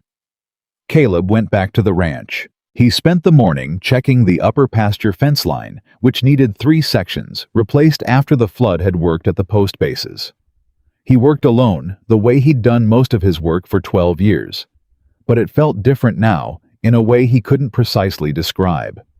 Not lonely, in the way it used to feel lonely, which was a kind of hunger he'd gotten so accustomed to, he'd stopped recognizing it as hunger. More like a man who had eaten something real and was now working on a full stomach. Decker found him at the north fence mid-afternoon. "Rider from town," Decker said. "Message from Miss Hart." Caleb took the folded note. "Come to the ridge when you're done. Bring your coat. N." He looked at it for a moment. "Everything all right?" Decker said. "Yes," Caleb said. He looked at the fence section he hadn't finished yet. He looked at the note. "Finish this section," he said to Decker. Decker looked at the note, looked at Caleb, and did not say anything editorial. "Yes, sir," he said, and took the post driver. The ridge above Rourke Ridge was where Caleb had gone as a boy when something needed thinking through. His father had shown it to him, the place where the trail crested and the whole valley opened below, and you could see the spring head to the north and the public channel running south, and the town sitting in the middle of it all, like something that had decided to be there and had mostly succeeded. He hadn't been up here in years. Nell was sitting on the flat rock at the crest with her father's transit instrument set up beside her, not in use, just present the way you brought something that mattered to a place that mattered not for a purpose, but because the combination felt right. She heard him coming and didn't turn around. He sat beside her. Below them, the valley was everything. It always was difficult, beautiful, demanding, indifferent to the human arguments conducted across its surface. The rebuilt barn on Rourke Ridge had a clean timber smell that reached even up here when the wind was right. The public channel was a visible line through the south quarter, carrying water with the steady purposefulness of something that had been waiting a long time to be allowed to do its job. "I come up here when I need to think," he said. "I know," she said. "Tommy told me. He said you used to come up here when you were a boy, and your father would know to leave you alone until you came back down." "Tommy talks a great deal," Caleb said. "Tommy talks exactly the right amount," she said. "You just aren't used to people who notice things about you and say them out loud." He looked at the valley. She was right, which he didn't say, because she already knew it. "Helena sent a formal confirmation this morning," she said. "The field office paperwork is complete. I'm officially on the territorial survey record as District Surveyor, Granite Hollow, Western District." She paused. "My name, my license, my field notes cited as primary documentation for the watershed designation." He turned to look at her. Her face was doing something he'd only seen once or twice. The controlled expression of someone feeling something larger than they usually let show, held carefully the way you held something precious that you weren't used to being allowed to hold. "Your father's name is in the citation too," he said. It wasn't a question. He knew Nell well enough to know she would have made sure of that. "As original surveyor, 1873 territorial record," she said. "His field notes are formally accepted as source documentation." Her voice was steady. "He'll be in the permanent record." Caleb was quiet for a moment. "Is that what you needed?" he said. She thought about it. Really thought about it, the way she thought about things that deserved full attention rather than fast answers. "I needed his work to matter," she said. "I needed my work to matter. I needed the valley to have water, and Beatrice Cole to have a vote, and Tommy to have a future, and this spring to belong to everyone who drinks from it." She looked at the valley. "I got all of it, so yes, it's what I needed." He reached into his coat pocket. He'd been carrying the small wooden box for 4 days, since the morning after the charter signing, moving it from pocket to pocket, the way a man moved something he kept deciding wasn't the right moment for, and kept finding wasn't the right moment for, and was beginning to suspect there was no correct moment, and the moment was just going to have to be whichever one he picked. He put it on the rock between them. Nell looked at it. She looked at him. She picked it up. She opened it. The band was silver simple, not wide, the kind of thing made for a working woman's hand, not a drawing room hand. He'd had it made by the jeweler in Billings, who had told him with the bluntness of a craftsman that he could engrave 4 words maximum on the interior if he wanted them legible. Caleb had thought about it for 10 minutes and then said 4 words. Nell turned the band so the interior caught the light. She read the 4 words. She was quiet for a long moment. "No one stands alone." "Caleb," she said. "I'm not asking you to be less than you are," he said. "I'm not asking you to give up the appointment or the field office or your name on the territorial record or any argument you've been saving up to have with me, which I know is a non-trivial number of arguments." He looked at her. "I'm asking if you want to build something here, with me, something that belongs to both of us and makes room for everything both of us intend to do." She looked at the ring. She looked at him. She looked at the valley below, which was, it had to be acknowledged, a fairly extraordinary backdrop for this particular moment, and Nell was not a woman who ignored the quality of evidence available to her. "I told you in the barn," she said. I'm already here." "I know," he said. "But this is different from here." "How?" she said. "Because here can be temporary," he said. "What I'm asking isn't temporary." She held the ring in her palm and looked at it for a long moment. Then she looked at him with the full, unguarded directness that she'd aimed at him since the day she drove stakes across his road, the look that didn't perform and didn't protect itself and didn't leave anything important out. "Yes," she said. He took the ring from her palm and put it on her finger himself. Her hand was steady. His was after a moment steady too. She looked at her hand. She looked at him. "I'm still going to argue with you about the barn storage corner," she said. "I know," he said, "and the cattle schedule during survey weeks." "We'll figure it out," he said. "And I'm going to need a second work table. The current one isn't sufficient for the monitoring protocol documentation." He looked at her. "Nell." "Yes." "Stop negotiating for a minute," he said. She stopped. He kissed her there on the ridge above Rourke Ridge, with the whole valley laid out below them, and the spring running somewhere above them, and the late summer sky enormous and unhurried over all of it. She kissed him back, without any negotiation at all. When they came down from the ridge, the light was going gold. The way it went gold in Montana in late July, slowly, thoroughly turning everything it touched into something that looked like it mattered more than it had an hour ago. They came down together, not in any rush, with the particular ease of people who have somewhere to be, and know it isn't going anywhere. Tommy was at the barn when they arrived. He was sitting at Nell's work table with a fresh field notebook and a survey chain manual she'd ordered from the Helena Technical Library, and he was reading it with the concentrated ferocity of someone who had decided that the gap between where he was and where he intended to be was a problem solvable by reading fast enough. He looked up when they came in. He looked at Nell's hand. He looked at Caleb. He said, finally, with the complete confidence of a 14-year-old who had been watching two adults fail to say the obvious thing for 11 days and had found it personally taxing. Caleb pointed at the manual. "Read," he said. Tommy read. Nell was laughing. Actually laughing. Not the controlled ghost of it she allowed herself when something was genuinely funny, and it was the best sound in the barn, better than rain on the new roof or water moving in the channel outside, or any of the practical sounds that the place was full of. Caleb went to check on the cattle. He stood at the upper pasture fence in the gold evening light and watched his herd move in the easy, untroubled way of animals that had been properly watered for 8 days running. 2,000 cattle that had made it through the worst summer in recent memory because a woman with a survey chain had driven iron stakes into his road and refused to move them. He put his hands on the fence rail and thought about his brothers the way he always thought about them in quiet moments, not with the old weight of guilt which had been the only way he'd been able to think about them for 12 years, but with something that had more air in it, more room.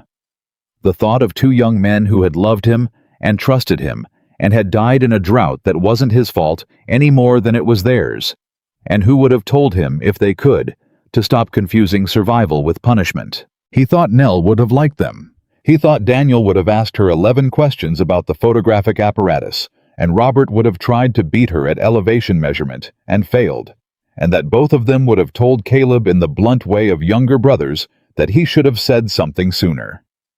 He'd say something sooner next time. That was the thing about next times, you had to have them first, which required surviving the last time, which he had barely with help. Help he hadn't asked for, and hadn't been sure he deserved, and had finally stopped arguing about. He walked back to the barn.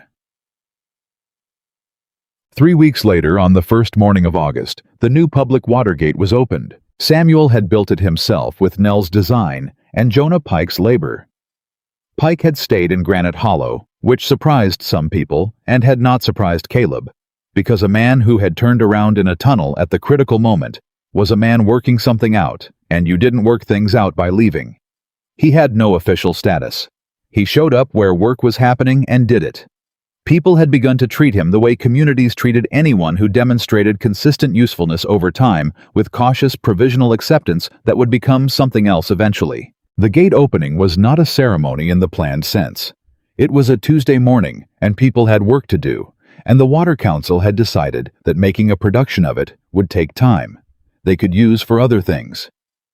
But word had gotten around the way word got around in small communities, and by the time Samuel was ready to open the main valve, there were 40 people at the upper channel and more arriving from the south quarter on foot.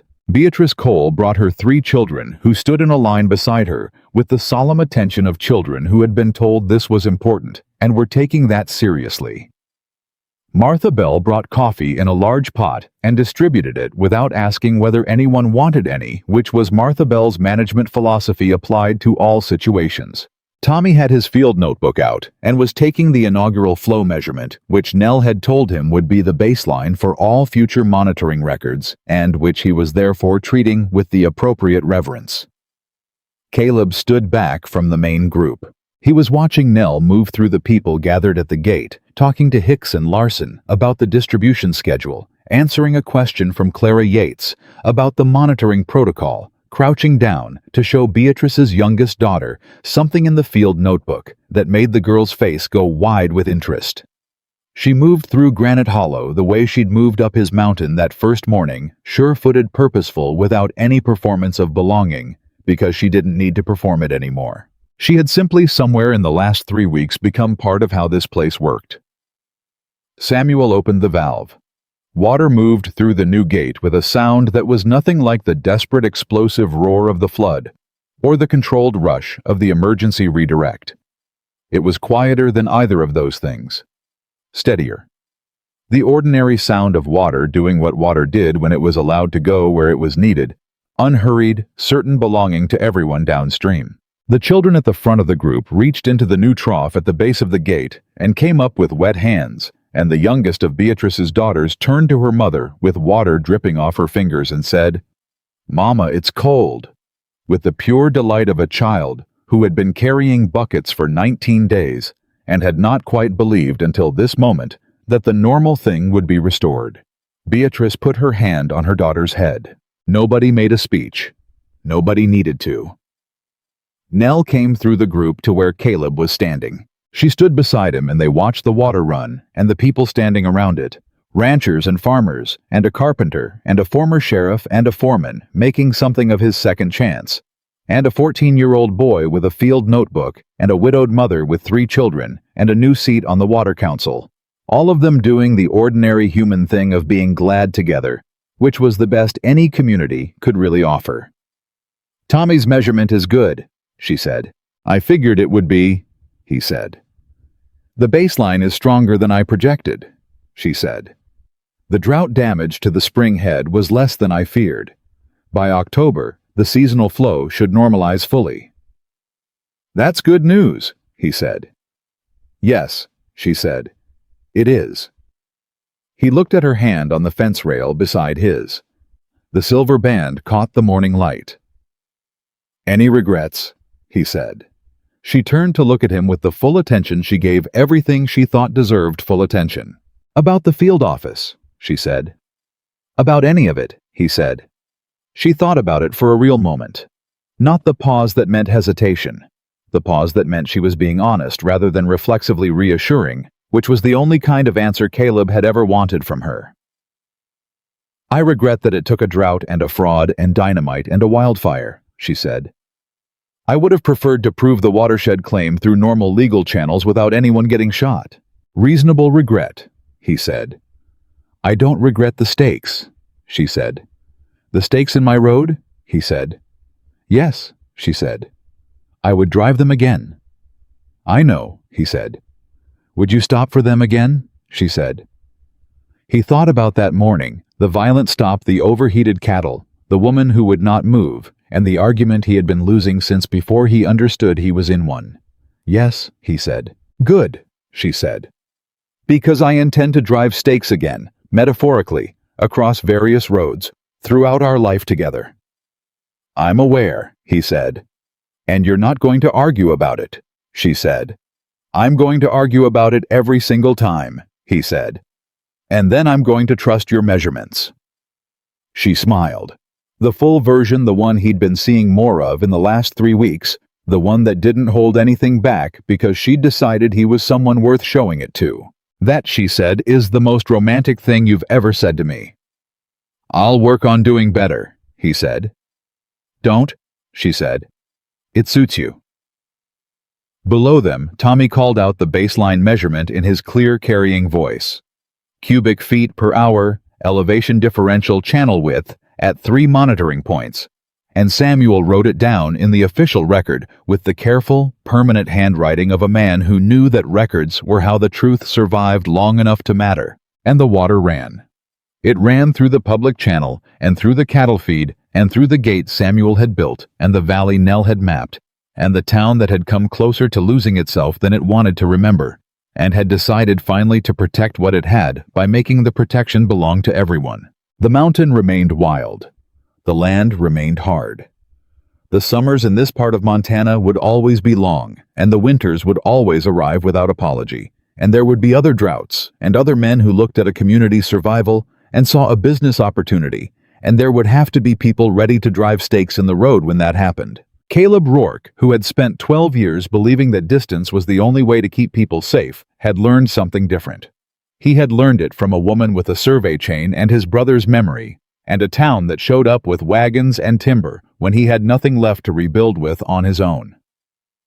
You did not protect people by keeping them at arm's length. You protected them by standing in the road beside them, by putting your name on the document, by opening the gate even when the water took your barn, by saying the true thing out loud instead of letting it sit unspoken in the dark, pretending silence was the same as safety. It wasn't. It never had been. And Caleb Rourke, broad-shouldered, sun-weathered quiet in the way of men who had finally found something worth being quiet about, stood on the ridge of his rebuilt life, with Nell Hart's hand in his, and the whole valley spread below them, and understood simply and without drama that a man was not measured by how much he could hold. He was measured by what he was willing to open, and he had opened everything, and the water ran free.